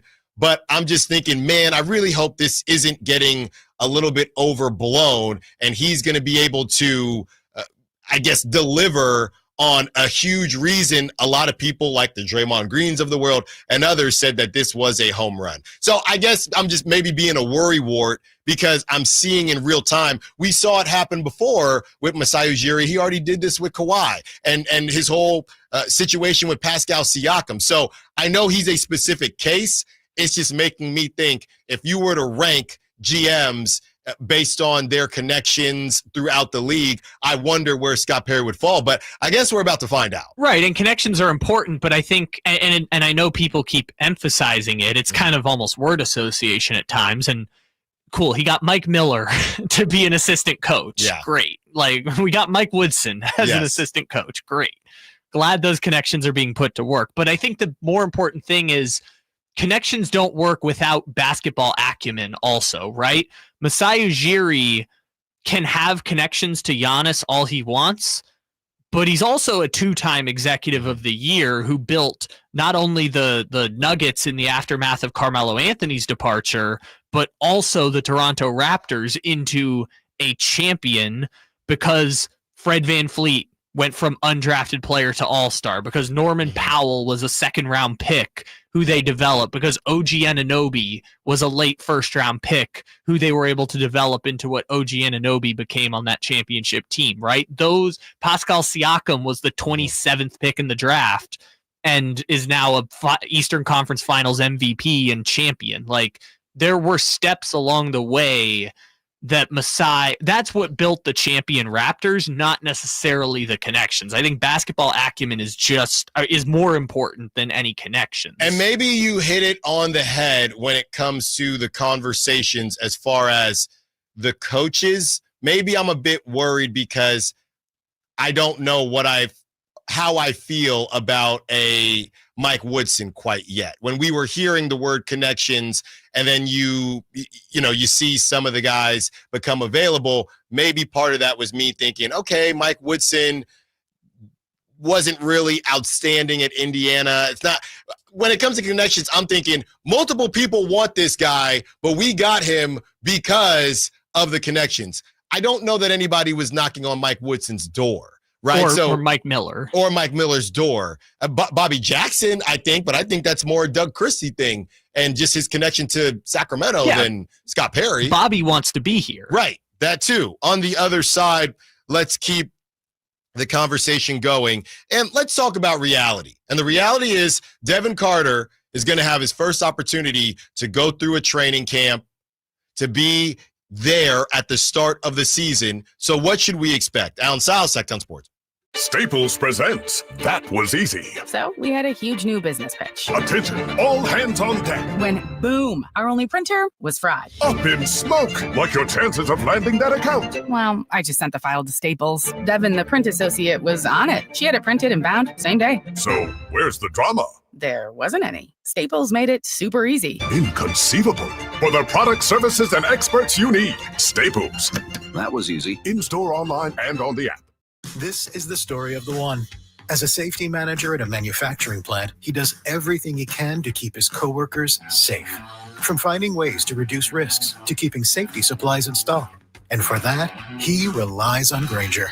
Grainger offers a broad range of quality products and next-day delivery, so he can always play it safe.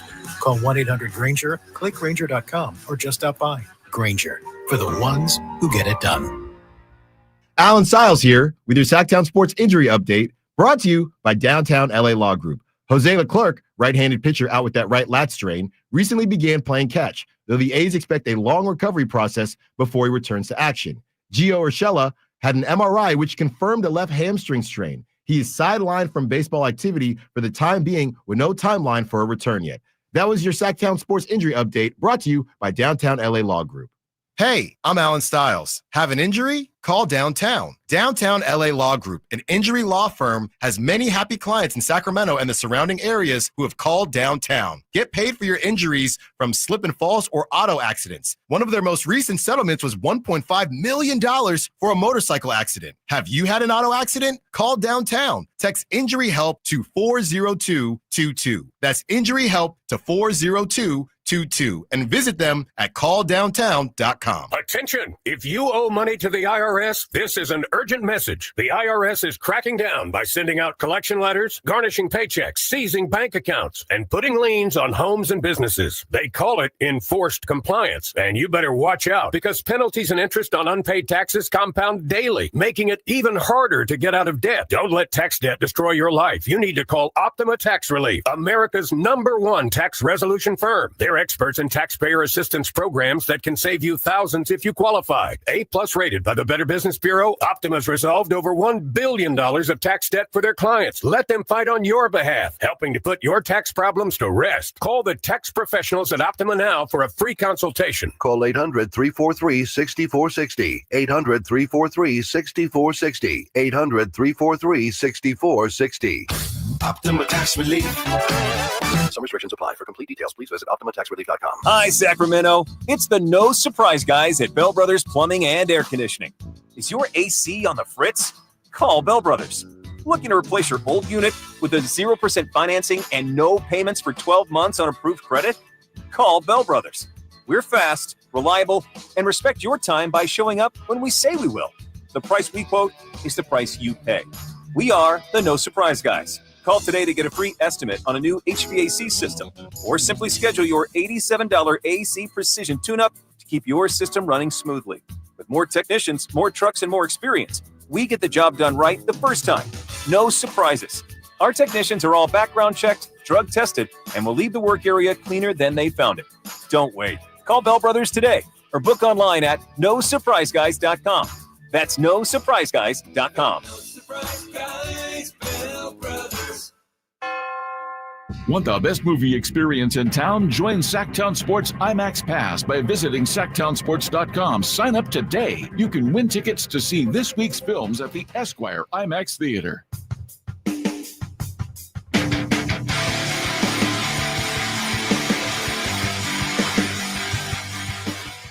Allen Stiles You can join the show by texting 916-339-1140 on Sacktown Sports.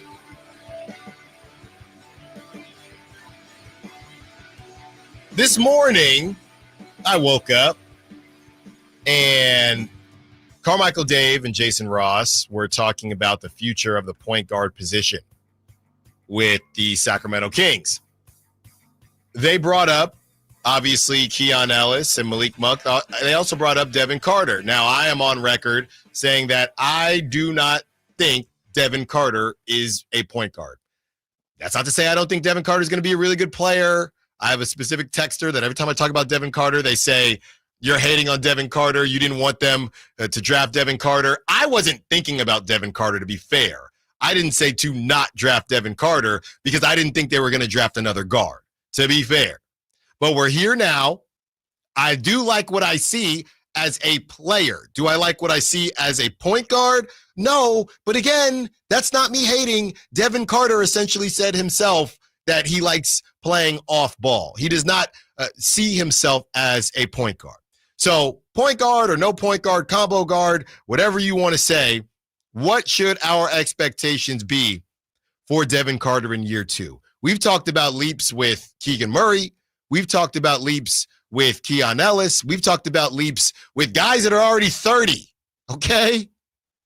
We need to talk more about Devin Carter. And this isn't about trades. This isn't about whether or not he's going to be on the team or not. We are living in the current reality that Devin Carter will be a Sacramento King heading into next season. Because as Kyle always likes to talk about the team control, which is so valuable these days, there's a good chance that he is, unless he's part of a large deal that hopefully nets the Kings a huge star. But as far as Devin Carter and what he's doing right now, where should we look for a leap? Okay, should it be with the scoring? Should it be with the defense? What is it that we want to see from Devin Carter? Because the other thing about Devin Carter is, let us not forget, he is 23 years old, right? And he won't turn 24 until March baby, just like myself. But you get real quick from being young and you're 21, 22 to, you're 24, 25, and we don't know what to do with you. So he's got one more year before he enters my range of who will you be in this league. And that range is from 24 to 26. He's 23 right now. He only played in 36 games. He dealt with a good bit of injuries even after he came back from the shoulder situation. 3.8 points per game, 2.1 rebounds per game, 1.1 assists per game, 37% from the field, 29% from three, 59% from the free throw line. And that's just what it is right now. That ain't hate. I'm just reading off his stats. So where do I want to see Devin Carter improve the most? Honestly, I think his defense is going to work itself out. I think his defense, he's got great instincts. He's got a great knack for defense and everything that he brings to the table there. I'm not going to tell him to change his shot. I'm not going to tell him to do that. I'm just going to focus on, I just think that the three-point shot, if you can't shoot from three, we have a problem.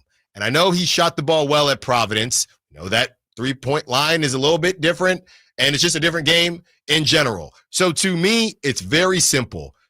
In year 2, your first full year, just be a 3-and-D guy. I don't really even need to see him drive that much. I just want to see him, like I said, I'm not saying to change his shot, but you got to get that thing off. You have to be able to shoot the three ball if you are a 6'2". I don't care how long his wingspan is. I really don't. I do care on the defensive end, sure. But you are a 6'2" combo guard that is 23 years old. And your combo is more 2 than 1. You have to be able to shoot the basketball. It's just that plain and simple to me. I just don't know. I don't need to talk about driving to the lane. I don't even need to talk about playmaking. Just shoot the three ball better. I need you above 35% if you are going to play in this league. So the only real window I see for him going into this season is to kind of pair off with Keon Ellis in terms of minutes. But the tough part of that is after next season, are they going to be able to keep both of those guys happy and in roles that actually contribute to the team? You know, I've said that it's been redundant basically all season long. People have disagreed with me. I don't know how they do, but having both of them, we can run them both at the same time. Okay, you can. That doesn't mean you should. Yeah, that would require Devin Carter to play some three. Somebody has to handle the basketball. Yeah, and I guess you could argue Malik Monk will do that at times too, because, gosh, I don't really know where he fits in either at this point. But they just need Devin Carter to be a rotation contributor next season. I don't really see a path for him to get to the starting lineup, and in all reality, he's probably not that player right now to merit being in the starting lineup without seeing A, great defensive production, and B, some sort of offensive leap that clearly wasn't there last season because he couldn't really find the rotation down the stretch, even when Jake LaRavia went out with injury. And part of it was his injuries too, but they were alternating him between the G League at times. So he should, the expectation should be nothing less than he is a rotation player every night, whether that's 12 minutes, whether that's 20 minutes. I don't know. They'll figure that out once the roster makes more sense. Yeah. But my expectation is no less than just we need you to be in the rotation. We need you playable. Yeah. We need you to be a top 9 player on this team every night. Yeah, I think that's a good way to put it, just kind of generalizing it, because if you are a top 9 player, that's because you're doing something offensively, at least something, or the team isn't very good. Maybe it's a combination of both, but just seeing what you have with Devin Carter and just seeing the vision. I want to see the vision. Sometimes I see some Derek White. I think Derek White probably handles the basketball a little bit better, and Derek White, it took him a long time to become who he is now. So I don't think anything is out of the question besides being a majority point guard. That's what I would say. Yes. And I think if they get to a place where, again, I don't know what the roster is going to look like, but let's say they keep Levine, they keep Keon, they keep Sabonis, they keep Keegan. We'll figure out the point guard or a wing or something later. I think if they get to a place where they can have Malik be the 6th man off the bench, Valanciunas be the 7th man off the bench, and Devin Carter maybe come in around the same time, you at least feel better about the Kings' depth than you did all last season with the interim beam. Well, even before the interim beam team, all last season where you're just this team has no depth, this team has no length. Maybe they're lacking star power, but at least you can't say they don't have star power or depth. On the other side, we break down everything as far as our trade candidate of the day. That was Mikal Bridges. Also, we have that sound, that audio from Shams Charania as it pertains to Tom Thibodeau being out, relieved of his duties as Knicks head coach. Allen Stiles, Sacktown Sports. Everyone has a fave Wendy's Frosty flavor. And when you're choosing from chocolate or vanilla, it's not that hard. But now there's all new Frosty Swirls and Frosty Fusions. So try picking your fave from Oreo Brownie Fusion, Pop-Tarts Strawberry Fusion, Strawberry Swirl, Brownie Batter Swirl, Caramel Swirl, and Caramel Crunch Fusion. Not so easy now, huh? For a fresh way to Frosty, gotta be Wendy's. Open till midnight or later. Participating U.S. Wendy's. Hours may vary by location. Oreo is a trademark of Mondelez International Group. Pop-Tarts is a trademark of Kellogg North America Co. LLC. Used with permission. Are you an oblivious person hogging the sidewalk like a large dying snail? Do people stuck behind you ask, how do you sleep at night? Then you should go to Mattress Firm. They have tons of quality beds at every price. So anyone, even people like you, can sleep. Get matched at Mattress Firm. Sleep at night. Restrictions apply. See store or website for details. If you need to hire, it seems like the whole process can be exhausting. You search resumes, wait for the right candidates to apply, set up initial interviews. It's a lot of time and work. Well, what if you could meet with qualified candidates for your job the very next day? Now you can with Zip Intro from ZipRecruiter. And right now, you can try it for free at ZipRecruiter.com/free. Zip Intro is super easy to use. You simply pick a time, and it does all the work of finding and scheduling qualified candidates for you. Then you can choose who you want to talk to and meet with great people on back-to-back video calls as soon as the next day. Best of all, you save time and energy. Try Zip Intro for free right now at this exclusive web address, ZipRecruiter.com/free. Zip Intro. Post jobs today. Talk to qualified candidates tomorrow. Once again, go to ZipRecruiter.com/free to try it for free. That's ZipRecruiter.com/free. Get ready for a night out with Jordan Davis. It's Country in the Park 2, Saturday, September 13th at Cal Expo. Along with the special guests Mitchell Tenpenny, Locash, Vincent Mason, and Avriana. Make it a family day out with food trucks, games, dancing, and more. Saturday, September 13th at Cal Expo with Michelob Ultra. Tickets are available now at CITPFest.com. Your local sports leader in the 916. KHDK HD1 Sacramento. KYMX HD3 Sacramento. From the Power Business Technology Toshiba Studios. Sacktown Sports 1140.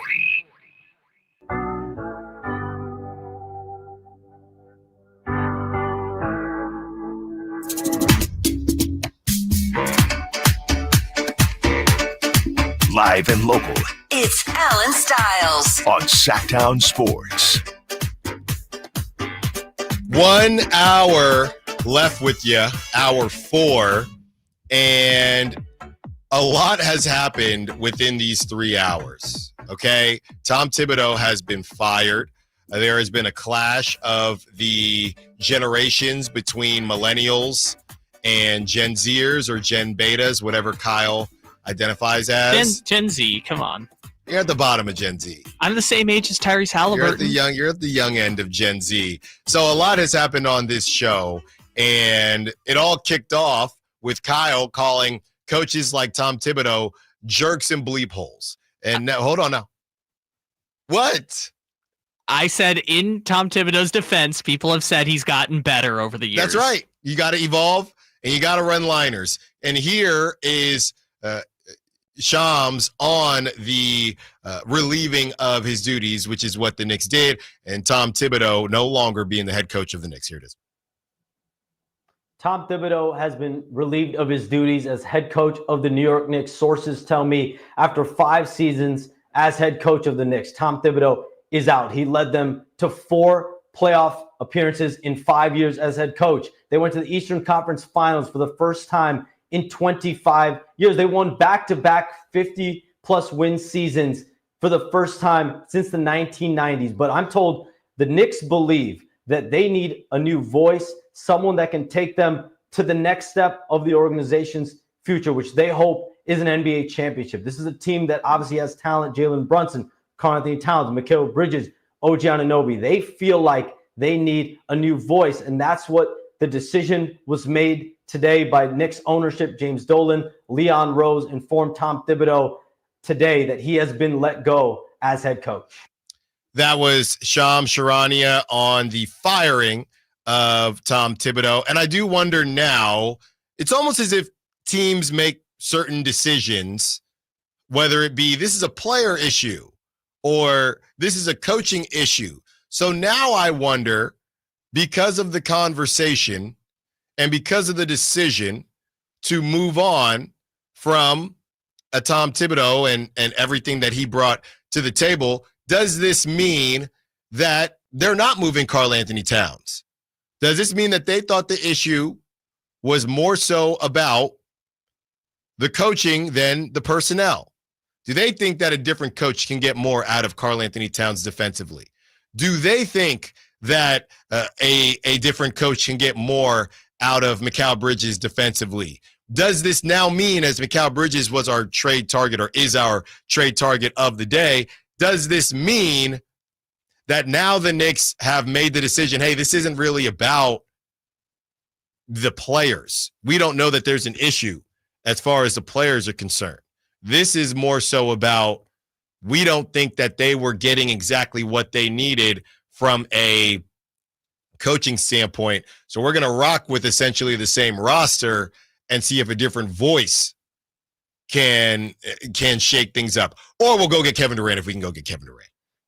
Do the Knicks really need a Kevin Durant? I saw something, it said Kevin Durant for Karl-Anthony Towns. You reunite Karl-Anthony Towns with Devin Booker.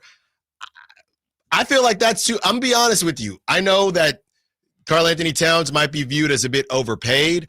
I think that that's a little too much for Kevin Durant. I wouldn't give up Karl-Anthony Towns for Kevin Durant. Okay, so I think that the Kevin Durant part is its own separate conversation. I think it would probably be Kevin Durant plus something else, because then the Knicks would be reinventing their roster identity, and I feel like that's not really. I mean, they might trade Bridges or Josh Hart or Anunoby or Mitchell Robinson probably is the most likely one.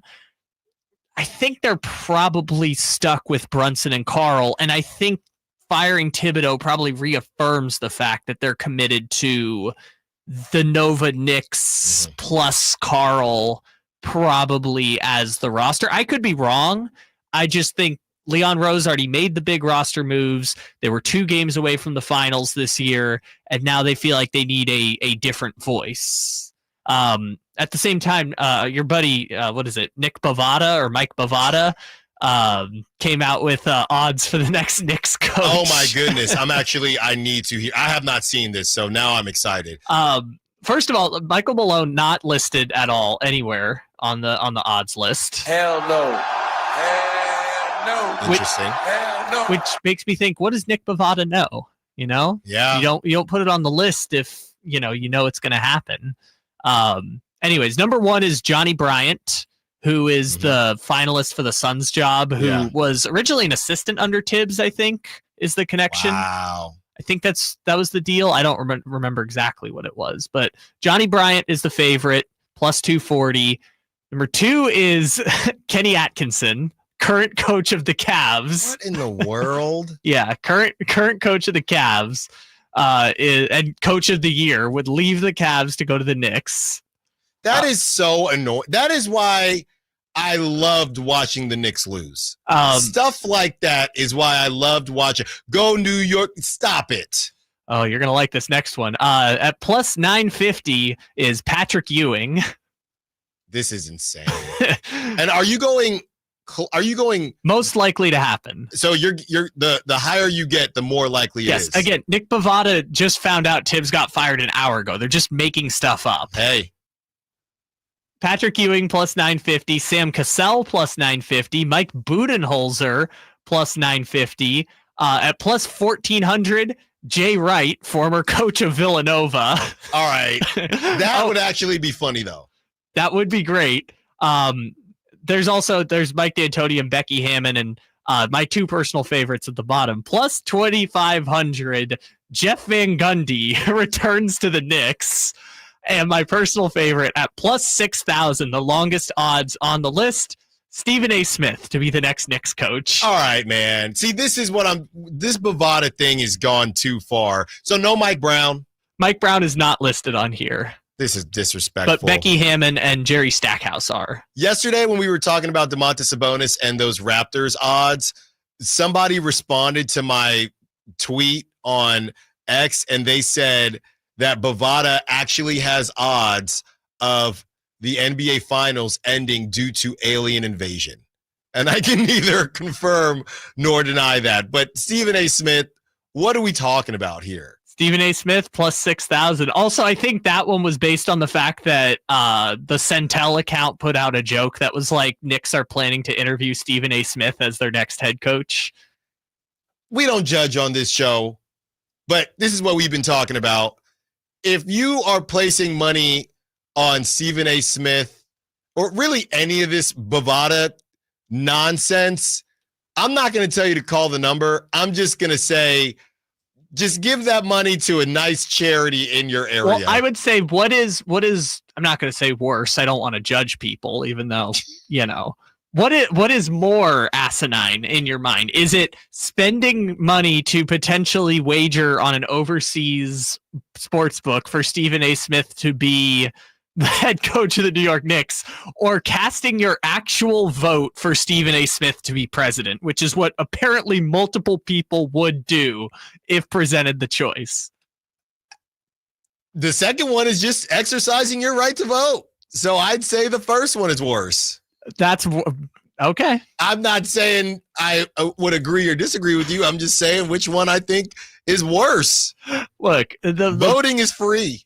It is, but it is also a civic duty that you're essentially throwing away voting for You might Stephen like to get yelled at 7 in the morning. If Stephen A. Smith was president, by the way, I mean, it would just be what the daily kind of hearings or everything that we hear from the White House. Oh my goodness. Every morning, it would be some ridiculousness. Number one, I think New York just wouldn't have to pay taxes. Normally they hire like a press secretary. You think he'd probably want to do all of them, right? Oh yeah. Instead of hiring, someone to go out. Oh, he's doing them himself. Yeah, exactly. Thank you all for coming together today.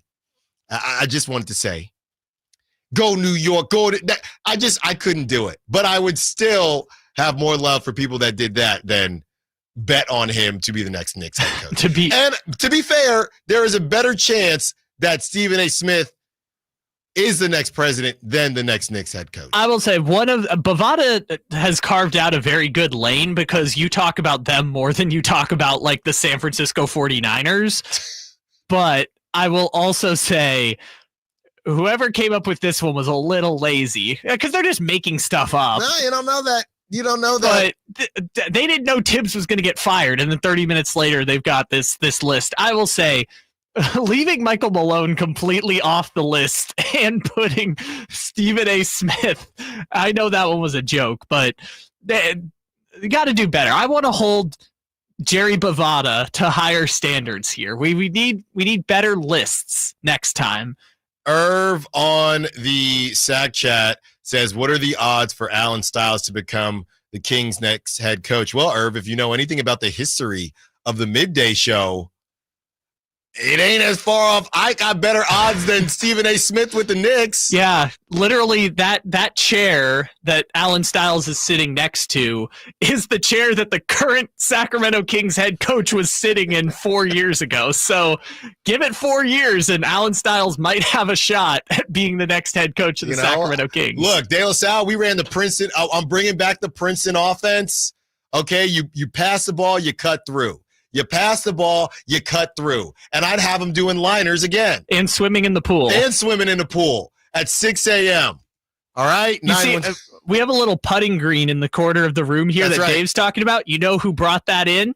The head coach of the Sacramento Kings. That's who. 916-339-1140. Mikal Bridges, our trade target of the day. Kyle had a couple different trade packages, and I was in on 2 of the 3. The one I wasn't in on, probably the one the Knicks would most likely be willing to do.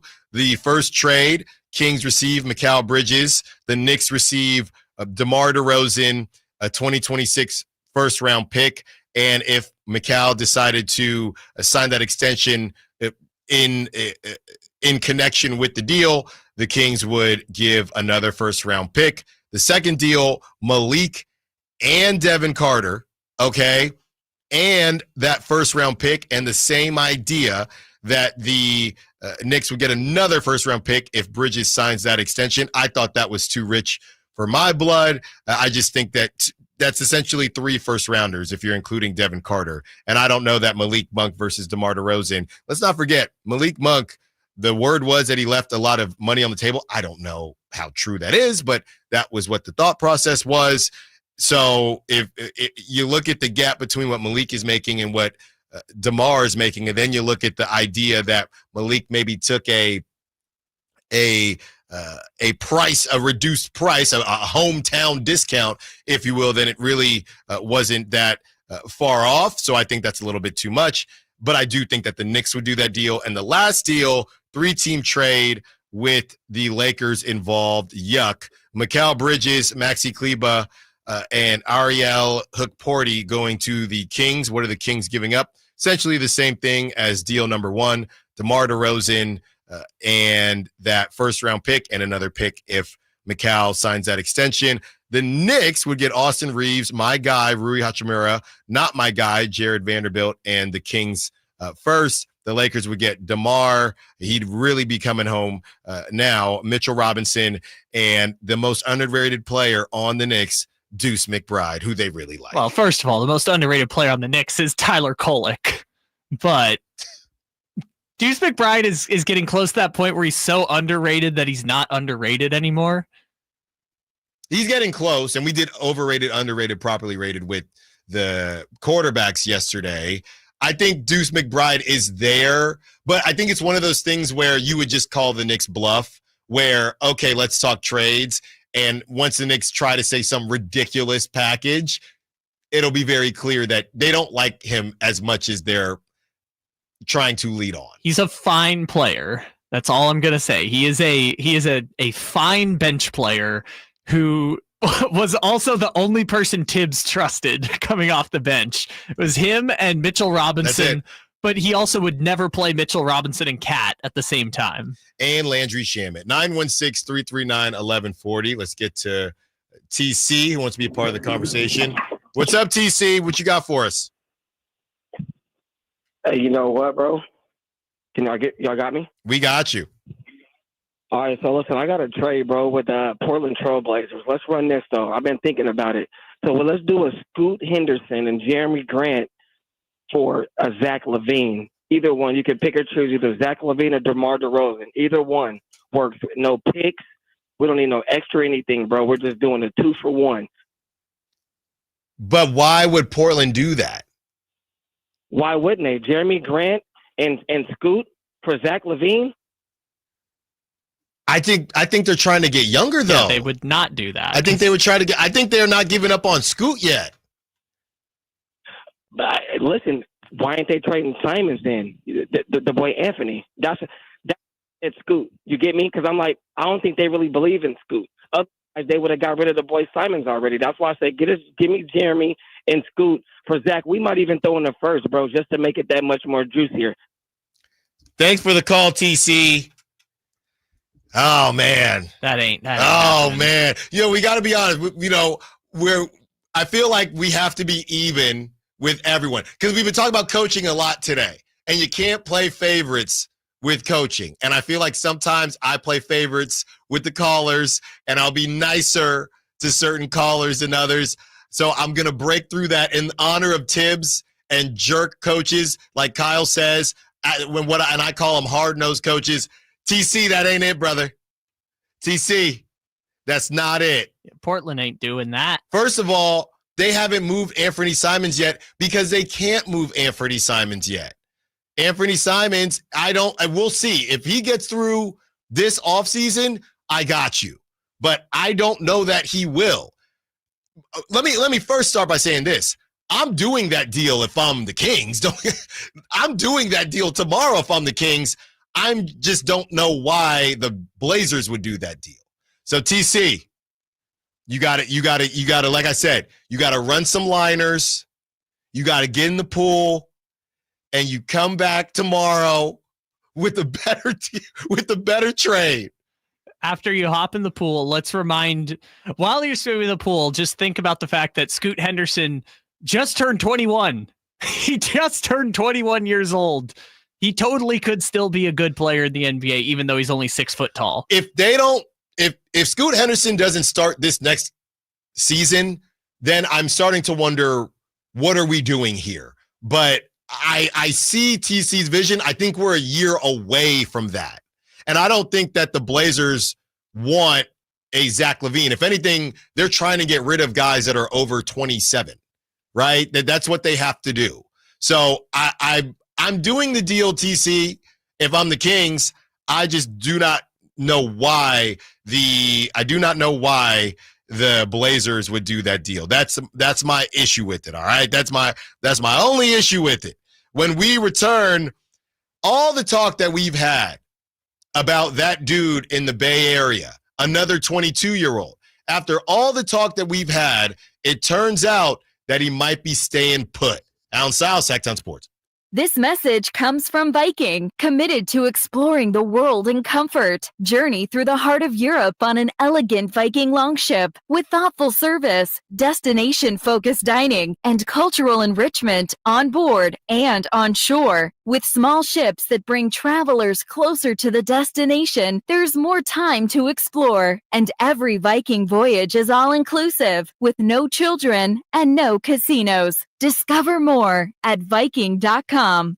Ooh, ma. What was that? That is business phone bliss with the Ooma Cloud Phone System. It handles all our voice, video, and messaging needs. You sound very calm. I am. Ooma has everything I need to run my business more efficiently, like virtual receptionist, call routing, and video conferencing. And it starts at just $19.95 per month per user, plus taxes and fees. Ooma. Nice. Find your business comm at ooma.com/radio. On the move? Got somewhere to be? Take Sacramento Kings basketball with you. The Sactown Sports app will let you stay connected to your passion. Never miss a moment of Sacramento Kings basketball with the Sactown Sports app.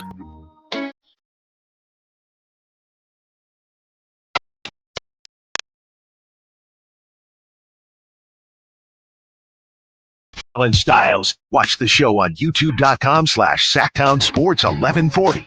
Or listen on the Sactown Sports app.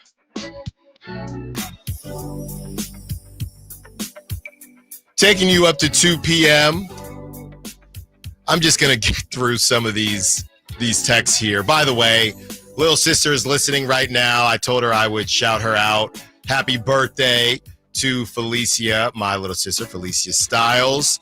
I hope you enjoy your day, and I'm proud of you and everything that you've been doing in your life, and I know it is only the beginning. Shout out to little sis, and I hope you have a good one.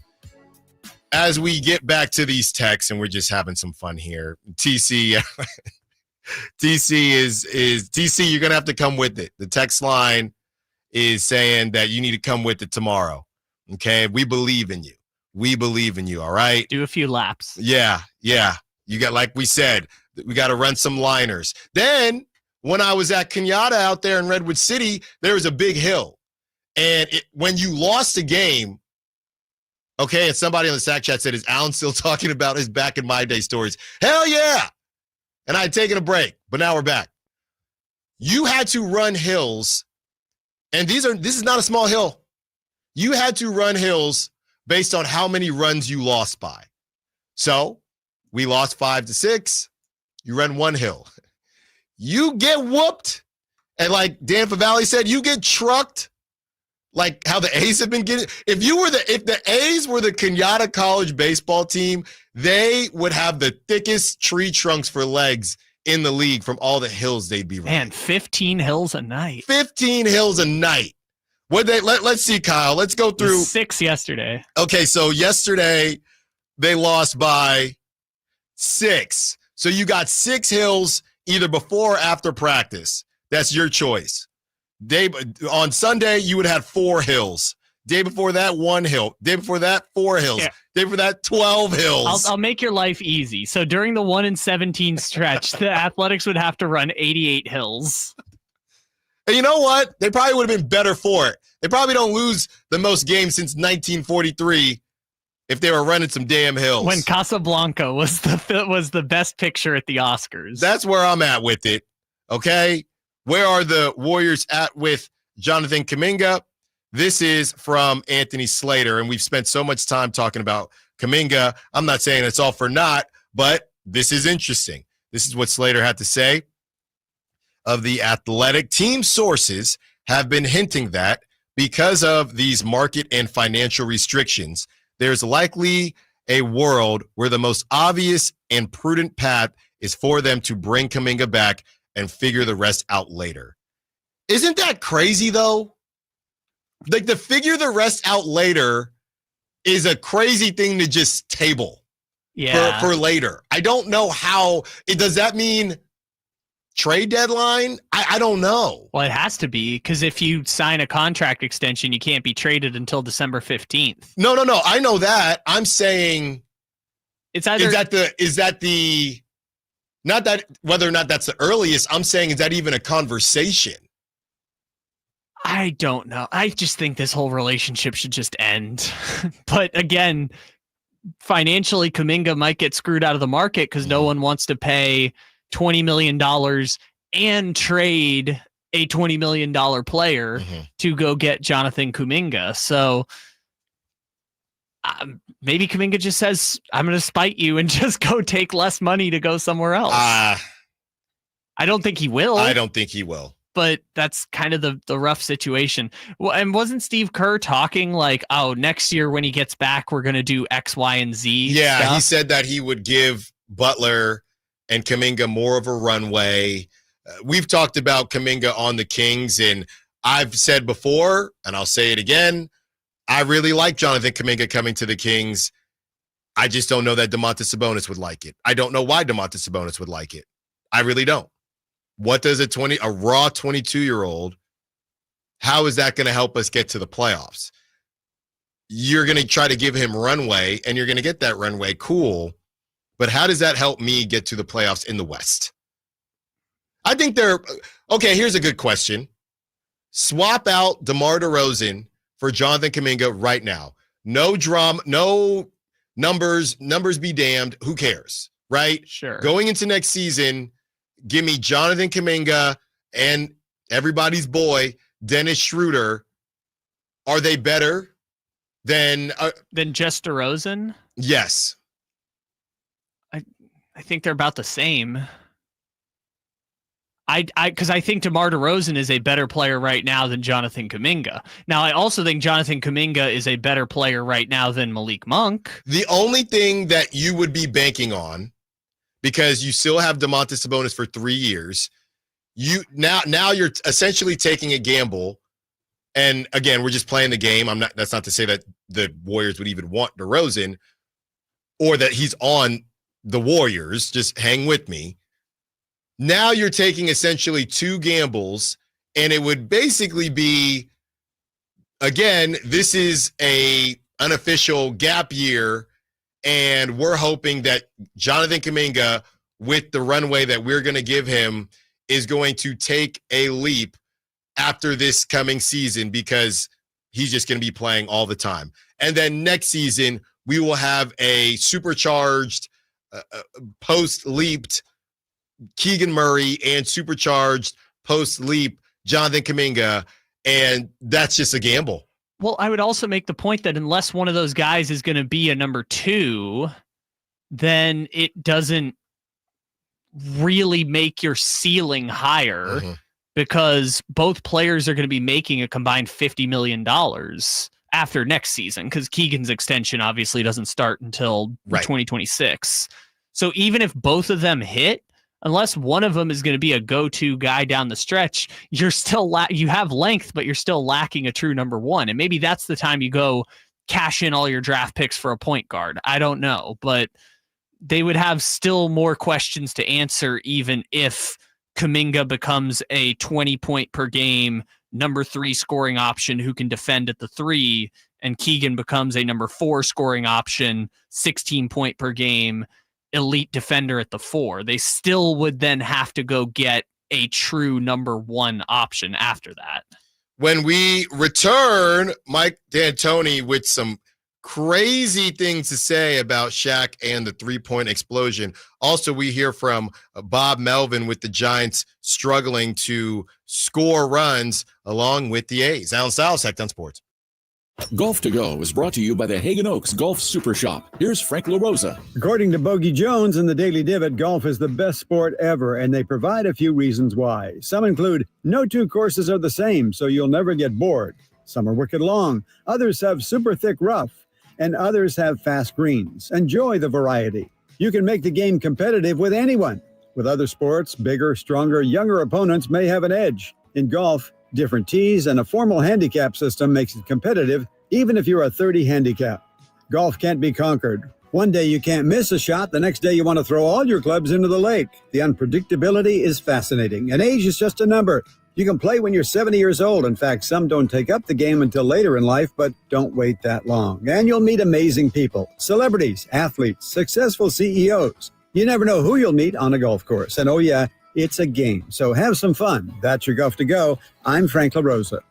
Hello, Sacramento. I'm Emran Pilati, owner of True Sports Cards and Collectible Store here in Rockland, California, and the host of the True Sports Cards Show that airs right here on Sacktown Sports 1140 every Saturday from 10 to 11 a.m., where we discuss the latest trends, hottest products, and deliver exclusive interviews with other industry leaders. And don't forget to visit our shop, True Sports Cards, at 6661 Stanford Ranch Road in Rockland and see what we have for all your sports card and memorabilia needs.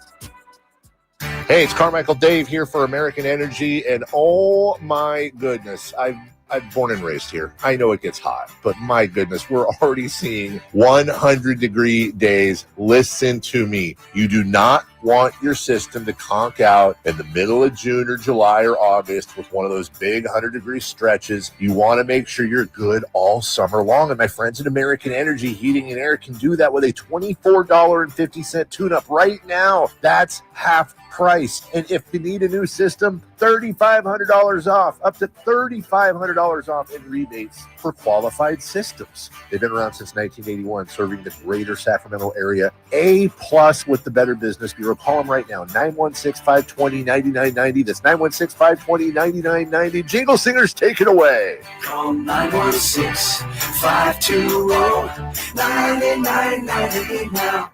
At Valley Strong Credit Union, we know that local businesses are the backbone of the Central Valley, investing in our neighborhoods, boosting the economy, making the Valley stronger. But when it comes to their finances, where can they turn? A big bank that just sees another number? That's not good enough.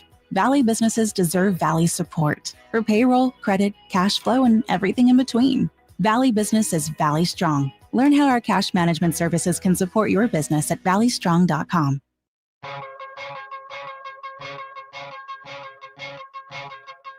Allen Stiles You can join the show by texting 916-339-1140 on Sacktown Sports. From the, where is this one? The 916. What's your argument for Kuminga? He can't shoot, defend, play off ball, make the right reads. He's just an athletic wing with a low IQ. You're paying $30 million a year for a theoretical 22-year-old player and banking he becomes smart after showing no improvements in 4 years. This is why analytics matter. Passing and efficiency shooting matters. Kuminga has neither. That is from the 916. Well, I would say my argument is that, yeah, he's 22, and that's why I don't think he's the right fit for the Kings if they're not blowing it up. If the Kings go get Jonathan Kuminga, then Domantas Sabonis should be on the way out as well. That's how I feel about it, because you'd be saying, hey, let's see what he can do. He's not ready right now. That's what I've been saying. I would trade for Jonathan Kuminga if you're in the process of starting from scratch because he's only 22. But if you're trying to compete for the playoffs and you want to keep Levine and keep Sabonis and add Jonathan Kuminga and a point guard, then no. No, I would not do that either. 916, we're on the same page right there. From the 925, I don't know if this is trolling at this point. How about Anthony Black from Orlando? Y'all know I have my Kings crushes, okay? It's Rui Hachimura, Obi Toppin, Dalton Connect, Anthony Black. Anthony Black, is he even 20? Is he 21? He is about 21 because he was drafted in 2023, so he's got to be literally 21. He is not going anywhere. I wish he would, and we tried. Kyle wouldn't let me do it. I said, hey, DeMar, what about DeMar and a first? Something for a 6'7", 21-year-old point guard, please. It's not happening. I don't think it's going to happen. I think they want him, unless they get like Darius Garland or someone like that. And then he's probably off to Cleveland. Yeah, exactly. I will say, and I was thinking about the Magic for some odd reason. Actually, it was because they brought up LaMelo going to the Magic. And the Magic just need to stop with the Paolo handling the rock thing. That's kind of how I feel about the Magic. Yeah, and it stunk that Jalen Suggs was out as long as he was last year because it would have been good to at least find out if Jalen Suggs could be that. Because honestly, I think Jalen Suggs is probably more suited for an off-ball too, but they don't really have the answers yet. They kind of have to figure it out. Honestly, I mean, we talked about that. We only got like 4 days of ramp up before the trade, but we had an Orlando person on, and it's like, yeah, Anthony Black for De'Aaron Fox would have been the way to make that one happen. And he said he wasn't sure that they would do that because they don't have shooters. And he didn't view De'Aaron as somebody that could stretch the floor. And, it's over now, but we could easily make the argument. I mean, you're getting De'Aaron isn't a horrible shooter. And it sounds like, okay, so who's the point guard that's going to handle the rock? I mean, okay, go get Trae Young then. What are we talking? That's it. Yeah, but that wouldn't be good enough. It's weird when you have a wing star because, like, Boston's solution for having a wing star was to bring in another wing. Milwaukee's solution for having a wing star was to have another wing with Chris Middleton. Right. It's almost like with wings, and I know Giannis was closer to a center at times than anything else, but it's almost like when you have wing stars, it's almost better to just have a ball handler and another wing almost, which I don't really know if you're Orlando, what's the skill set that fits around Paolo? I'm not really sure. Yeah, yet. and they have to make that decision. 707 says Kuminga is a modern day Ben McLemore. Don't do that. Don't do that. I mean, they were both the 8th pick in the draft. Kuminga was 7th. Don't do that. 707. Come on now. Don't do that. What we are going to do is hear from Mike D'Antoni. This is what he had to say. Says, Shaq. Your segue strikes again. Shaq is the cause of the 3-point shot. Okay. Here's the quote. We always said among ourselves, you can't out Shaq. You can't just trot somebody out there and think you're going to get the best of Shaq. So we had to figure out a way to beat him. And that was to speed the game up, take more threes and spread them out. And then they give us a chance to win. I've never heard that before, but I mean, it makes sense. Yeah, because remember, D'Antoni was the first. Well, not the first. D'Antoni was the person who put a term to the 7 seconds or less offense when it was Steve Nash and Sean Marion and all those guys in Phoenix. And Phoenix was going back and forth with originally the Lakers and then eventually the Miami Heat, Shaquille O'Neal teams before Shaq ended up on the Suns, ironic enough. But I think D'Antoni was gone at that point. But it is interesting to think about just how reactionary kind of the Shaq era of the NBA was, and to a lesser extent what the Kings were doing with their up-tempo, fast-paced offense with Weber and Stojakovic and everyone else. But I've never heard it phrased exactly like that myself either, is that Shaq was kind of this this dominant figure that inspired inspiration. Yeah, and I mean, you have to find a way. It's very similar to kind of what we see now, and let's get somebody on a switch and let's do it this way or that way, and we can kind of expose them in different situations. So great stuff from Mike D'Antoni. It hasn't been great stuff for the Giants, who have been horrible offensively. We're going to hear from Bob Melvin, but I got some great news for Giants fans that I just came across. Okay. And this is 30 minutes ago, but first we're going to hear from Bob Melvin talking about their anemic offense. Here it is. Sort of maybe the frustration level in the clubhouse with the lack of scoring here this last 10 or 11 Yeah, I think a combination. We've been frustrated for a while, but the combination of hitting some balls hard and then having nothing to show for it, when we were up against a really good closer, actually a really good bullpen late in the game, to have our best at bats. So that just kind of adds to the frustration. So with that frustration, now this is not going to help the big league club specifically, but you never know if he balls out the next time. Well, I don't know about the next time, because we won't be back at Sutter Health for the River Cats until the end of June, as they're giving the field a little breather there. But when we return, we will be there with Bryce Eldridge. Bryce Eldridge is being called up to AAA Sacramento today. That is per Susan Slusser. Bryce Eldridge, I told y'all not too long ago that I had on a good source that Bryce Eldridge, everybody was very excited about him being in the organization and what he's going to be able to do. He was getting personal lessons with Will Clark, I won't say the last, no disrespect to Brandon Belt, but one of the great first basemen, lefty hitting first baseman in Giants lore, and Will Clark really kind of helped to craft Bryce Eldridge's swing. I got that information was from almost 2 years ago. So now we have Bryce Eldridge, who is doing his thing in AA. Now he's getting an opportunity in AAA. I hope I don't see him. I hope that this brother just rakes all of June and they just say bleep it and set him straight to the bigs. That's what the A's do. Who cares? I think the Royals just called up the number 10 pick in the draft last year. Jack Caglione, and that dude is a house, by the way.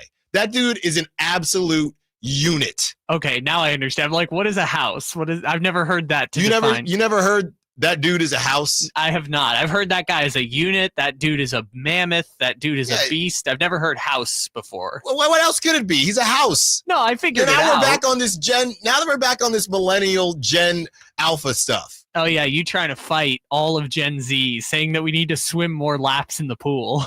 916-339-1140. Have you ever heard he's as big as a house? Well, see, this is not fair because the audience is going to skew closer to your age than mine. Well, I think I just said he's a house. I think I didn't say he's as big as a house. Yeah, this dude is a house. By the way, obviously, I've kind of talked about my wife played softball at Temple. She said yesterday we were watching college baseball, even though Whitey hates when I talk about college baseball on the air. And I said, yeah, that dude shoved. And she said she had never heard that term before. And she's been around baseball, softball all of her life. Kyle, have you heard the term he shoved? I don't think so. Whitey?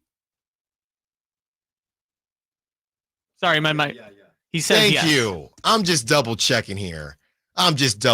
So Bryce Eldridge being called up to AAA Sacramento as the Giants just cannot buy runs right now. As far as the A's are concerned, Kyle continues to look up different stats and things that happened within the world in 1943, because with the A's loss last night to the Twins, they lost 18 of their last 19 games. Their worst stretch since Casablanca was the top movie. 1943, people. That's what we're talking about with how bad the A's have been.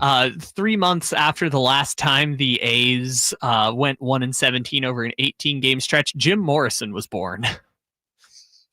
And all the players. Jim Morrison's been dead for like 50 years. And all the players were dudes that just weren't at war. Well, yeah, that's the other part. It wasn't even the real Philadelphia Athletics. It was just all the people who were playing while the real Athletics were in World War II fighting the German front. So the Philadelphia Athletics, who finished 49 games back of first place. There were only 4 teams at the time. There were 8 teams in the American League.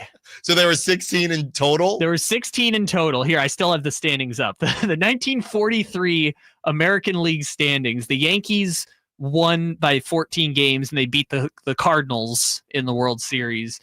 You had the Twins, the Cleveland Guardians, but they weren't called the Guardians. The White Stockings, the Tigers, the Orioles, the Red Stockings, and the Philadelphia Athletics. So obviously they were Stockings before socks. Yeah, I mean, I'm just making a joke. I don't know if they were still called the White Stockings or not, but well, they should have been.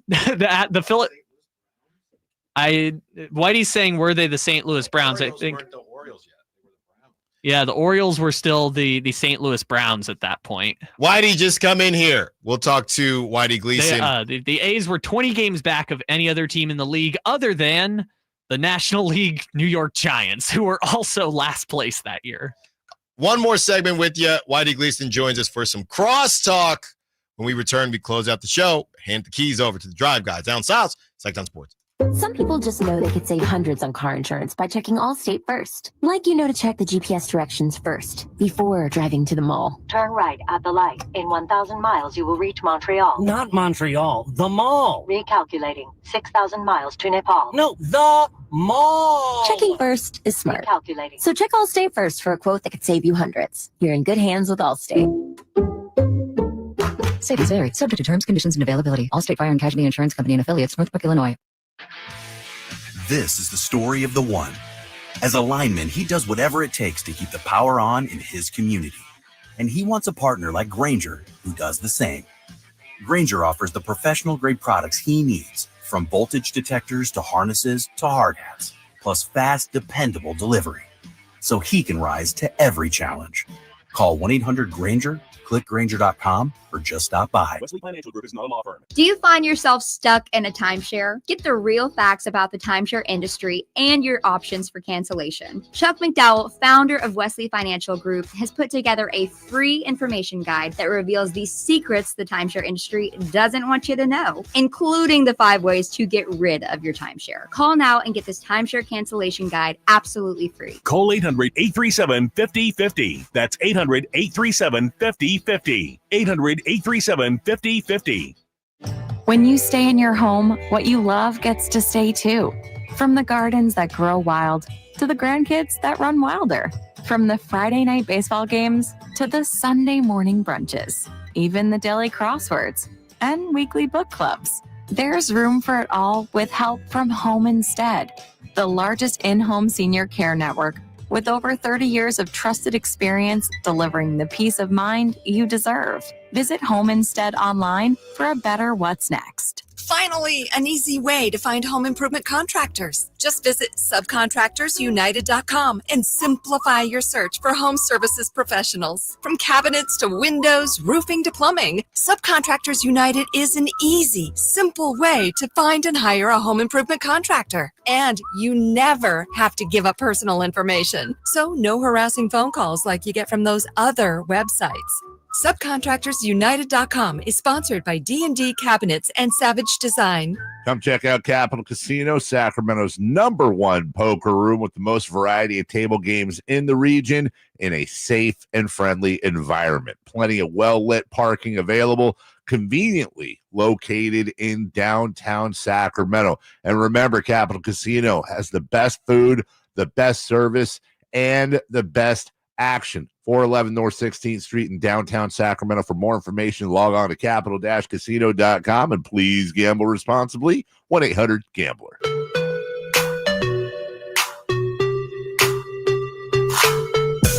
Your home for Kings talk and so much more. Live and local. Allen Stiles on Sacktown Sports.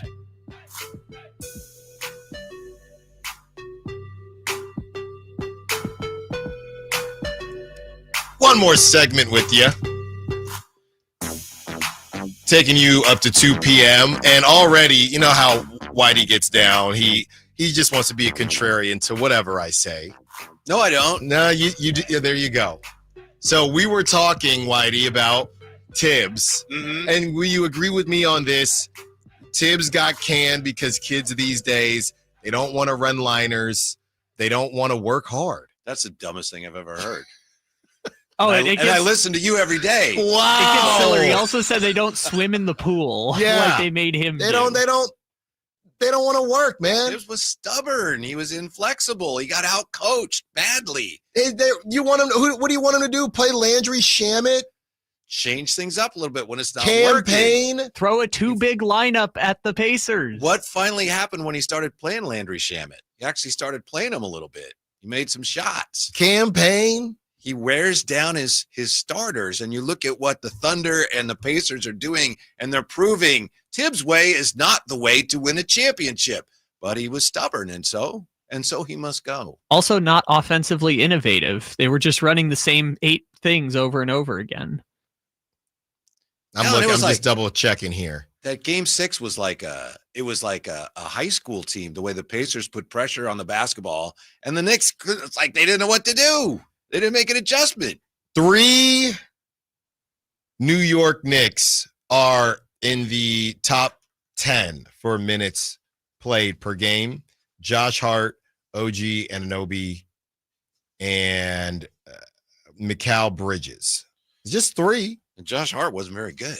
No. So why did they play him so many minutes? Because he has a podcast with that's what happens when this Villanova. My podcast. That's what happens with this Villanova garbage.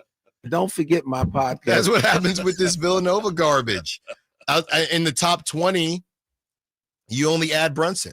So they only top 20, they had 4 players in the top 20 for most minutes played. That's not the only way to measure how much he's stuck with the same guys and how much he's stuck with his starting lineup too much when they got boat raced throughout the playoffs. I'm just looking here. Denver had 2. Sacramento. I don't know how Sacramento's not on here more. The Kings were the only. Is this total minutes or minutes per game? Minutes per game. Yeah, I think it was like the Kings and the Knicks were the only team that had, or the only teams that had more than I think 4 players in the top 25. But I think that also counts De'Aaron Fox. Yeah. Mm-hmm. Fair enough. So you're a Tibbs apologist now. Okay. Fair enough. I'm just an apologist for hardworking, hard-nosed, blue-collar basketball. Jerks. Losing basketball. They're in the Eastern Conference Finals. Well, and jerks. Although Tibbs got better. Tibbs used to have the reputation of being Michael a jerk. Malone, nowhere in this league. Jeff Van Gundy. Let's bring back Jeff Van Gundy. Why not? Did you see who else was on the Bovada odds, Whitey? Plus 6,000. Next Knicks coach, Stephen A. Smith. Frank Isola says Jason Kidd could be in the picture. Really? He just said that's what I think might happen. He wasn't reporting anything. But Jason Kidd wants out of Dallas? He definitely does. He's being held hostage right now. Okay. Well, what's on the show today? Today's show? Tomorrow's. Yeah. I'm interested to find out how Kyle Draper is feeling about the whole Thibodeau thing. So of course we're all over that. I thought today was going to be slow, but there's lots of stuff going on about the Rockets and Kevin Durant and the Lakers going to be aggressive and Jake LaRavia, the teams that Kings might have to compete with to get him. So there's actually a lot going on today, as you well know. And then there's the whole A's thing. Man, 1943. Yeah. So I was only 6 years old. I was going to say, where were you? Yeah. He was in high school. I beat you to it. Have your fun. No. See, I don't even go there. You'll do, you and Dave, you guys do the SHORT jokes, but I don't even joke about you. I don't joke about Dave. You just did. I said 1943, what's up? What's up? Where were you in 1943? I was curious. My grandmother was born in 1943. I'm bad with the ages. I don't know if that kid is 4 or 7. I don't know if it's 53 or 63. Yeah. But for wasn't you, I around know then. it's more 73, I right? yeah, 83. 83, huh? I Right? wasn't around then in 1943. I know that. Yeah, but I did know that the Orioles were the St. Louis Browns in 1943. See? Yeah. And that's why sometimes you can come off as older because you're just so knowledgeable. Very knowledgeable. So that's what it is, which is a problem because kids don't read books anymore. No. That's what they also don't read books. Mhm. They'll listen to an audiobook and say they read something. Mhm. They Okay. didn't read anything. I won't start with that. No, What are they you didn't. reading? What are you reading right now? What am I reading right What now? are you reading right now? What am I book reading are you right reading? now? Yeah. Yeah. The classics. When you read, it just kind of comes natural. What book are you very naturally reading right now? I don't really have time right now to commit to one book. I'm more of an excerpts guy. Maybe you shouldn't be casting aspersions upon those who don't read when you're not Oh, reading. they're in school. Oh. You're in school. You got to read. You want to know what audiobook I'm listening to right now? Oh, good. As long as you said listening to, sure. Well, I'm reading the No, book. then but no, I'm I listening don't. I'm listening to it, but I'm consuming it like I'm reading. No, you're not. Yes, I am. What is it? Oh, you do actually want to know? I'm reading Tim McMahon's book on Luca. Very interesting. Mm-hmm. I'll see if I can find some for you, and I'll bring in a book of, I don't know, short stories or something. See, I didn't even go there. I didn't even what? I didn't even go there. Collection of short stories. I didn't even go there. And here goes Whitey. I thought we could be on the same page about hard-nosed coaches and about these kids not wanting to run He's liners. a good coach, but I think I think the management there feels like, you know what? It's because of you that we're not in the finals. Because of you, he came up a little short. Yeah. That's not true. In my opinion. The other thing now is that I don't think it's as much about some of it is age, but I think a lot of it is just how things kind of break down and are you able to evolve or not? We looked up some of the coaches' ages, and Carlisle's 65 years old, and it's more about can you still we've said the same thing about Pete Carroll for years. Even though he was older, he could still connect with the players. And I just think that that's the most important thing these days, maybe even more than X's and O's. I think Thibodeau is a specific situation because I do feel like Jalen Brunson liked him. I don't know that he loved him. I don't know if Jalen Brunson has that power to say, hey, we're not doing this. I want Thibodeau because I want my dad to be the well, coach. he might be saying that because the Knicks brand is so big. But where we're seeing this thing head, which is why I think these interim coaches all got hired,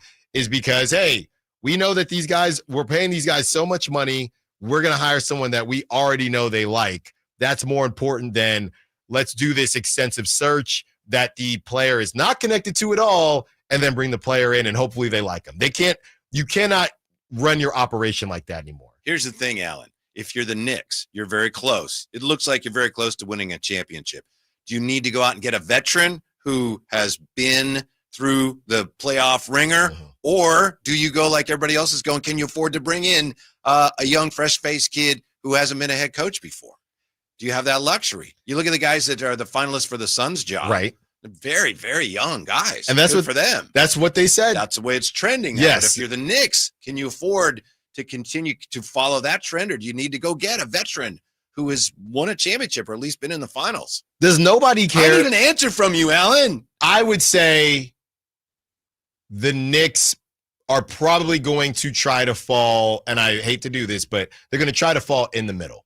And I don't know what that means, but I don't think it's going to be Michael Malone like Kyle had kind of brought up, but I also don't think it's going to be a first-year head coach. Okay. I also keep wondering, why does nobody care about Taylor Jenkins?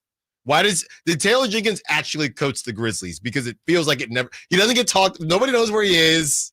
We haven't heard about him. He's just gone. He's just gone. He'll be a consideration, I'm sure. That's not hearing Mike Brown's name at all. I didn't either. Yeah. I heard Stephen A. Smith before I heard Mike Brown's name. Mike Brown, to me, he's somebody that I'm not convinced that he can't do the evolution thing just from having him in Sacramento. I think he is he has that more older head coach or more traditional head coach mind state. But I also think that he is somebody that I'm not convinced can't evolve into what they may need. From Sacramento to New York. That was one of the best answers anyone has ever given me to any question. when asked which way the Knicks are going to go, and you said, I think they're going to end up right in the middle. I don't know what that means. Yeah. We're trying to figure it out. It's your answer. How can you not know what your own answer I means? did answer it. Say a name and then say a book. It's all right. Harry Potter and the Prisoner of Azkaban. You're a wizard, Harry. That's right. I ought not have told That's you not that. a good choice. And the name, that's what I'm saying. I'm going to push Taylor Jenkins. Okay. Fair enough. Just because nobody's saying he didn't exist. Mm-hmm. I'm rooting for Jalen Brunson's daddy because that would be the funniest possible They can't outcome. do that. They literally will not do that. I hope they bring back Jeff Van Gundy, but I have no reason to think that they will even seriously consider that. Honestly, the other name that got brought up that would be hilarious just to finish, and I think it was on Bovada, just to finish the cycle, just get Jay Wright. Get Jay Wright and his nice suits. Right. This is the one job that'll get him out of bed. Yeah. By the way, I think you asked the question. Did you ever find the answer to the question, where do those Bovada odds, where in the world? We talked about this yesterday, didn't we? People said they just make them up. Yeah. These ones they made up. I'll try and pull them up again. It's just lunacy. They had Patrick Ewing as the third highest favorite. They're just making stuff up. Georgetown. All right. Georgetown guy. You got to go with your Styles odds. You don't need the Bovada odds. Come up with Styles files. I'm about to. Yeah. I'm about to do that. And we are about to hear from Whitey Gleason, Kyle Draper, Jay Johnson. The Drive guys are coming up next. Thanks to Dan Favale of Bleacher Report. Go check that out on YouTube and the Sacktown Sports app. That was an outstanding interview. Can't wait. Already talking to Dan. Can't wait to have him back on the show. Coach Eric Martins, thanks to the third base coach for the A's. I owe him some tri-tip sliders from Sutter Health Park, and he owes me some of that fried rice from Sutter Health Park as well. Thanks to Kyle, as always, all the callers, texters, sack chatters. Until tomorrow, secure the bag. Like the bean. 6 a.m. in the Olympic swimming pool and swim. Why the hell am I swimming? I don't know, but it helped. I don't know how, but it did. No kids are swimming these days. Go swim right now. Is it going to help? I don't know, but we did it. Don't forget my podcast. Gotta go. Hey, Green Gobbler here. So you've got a clogged drain in your bathroom. Water in the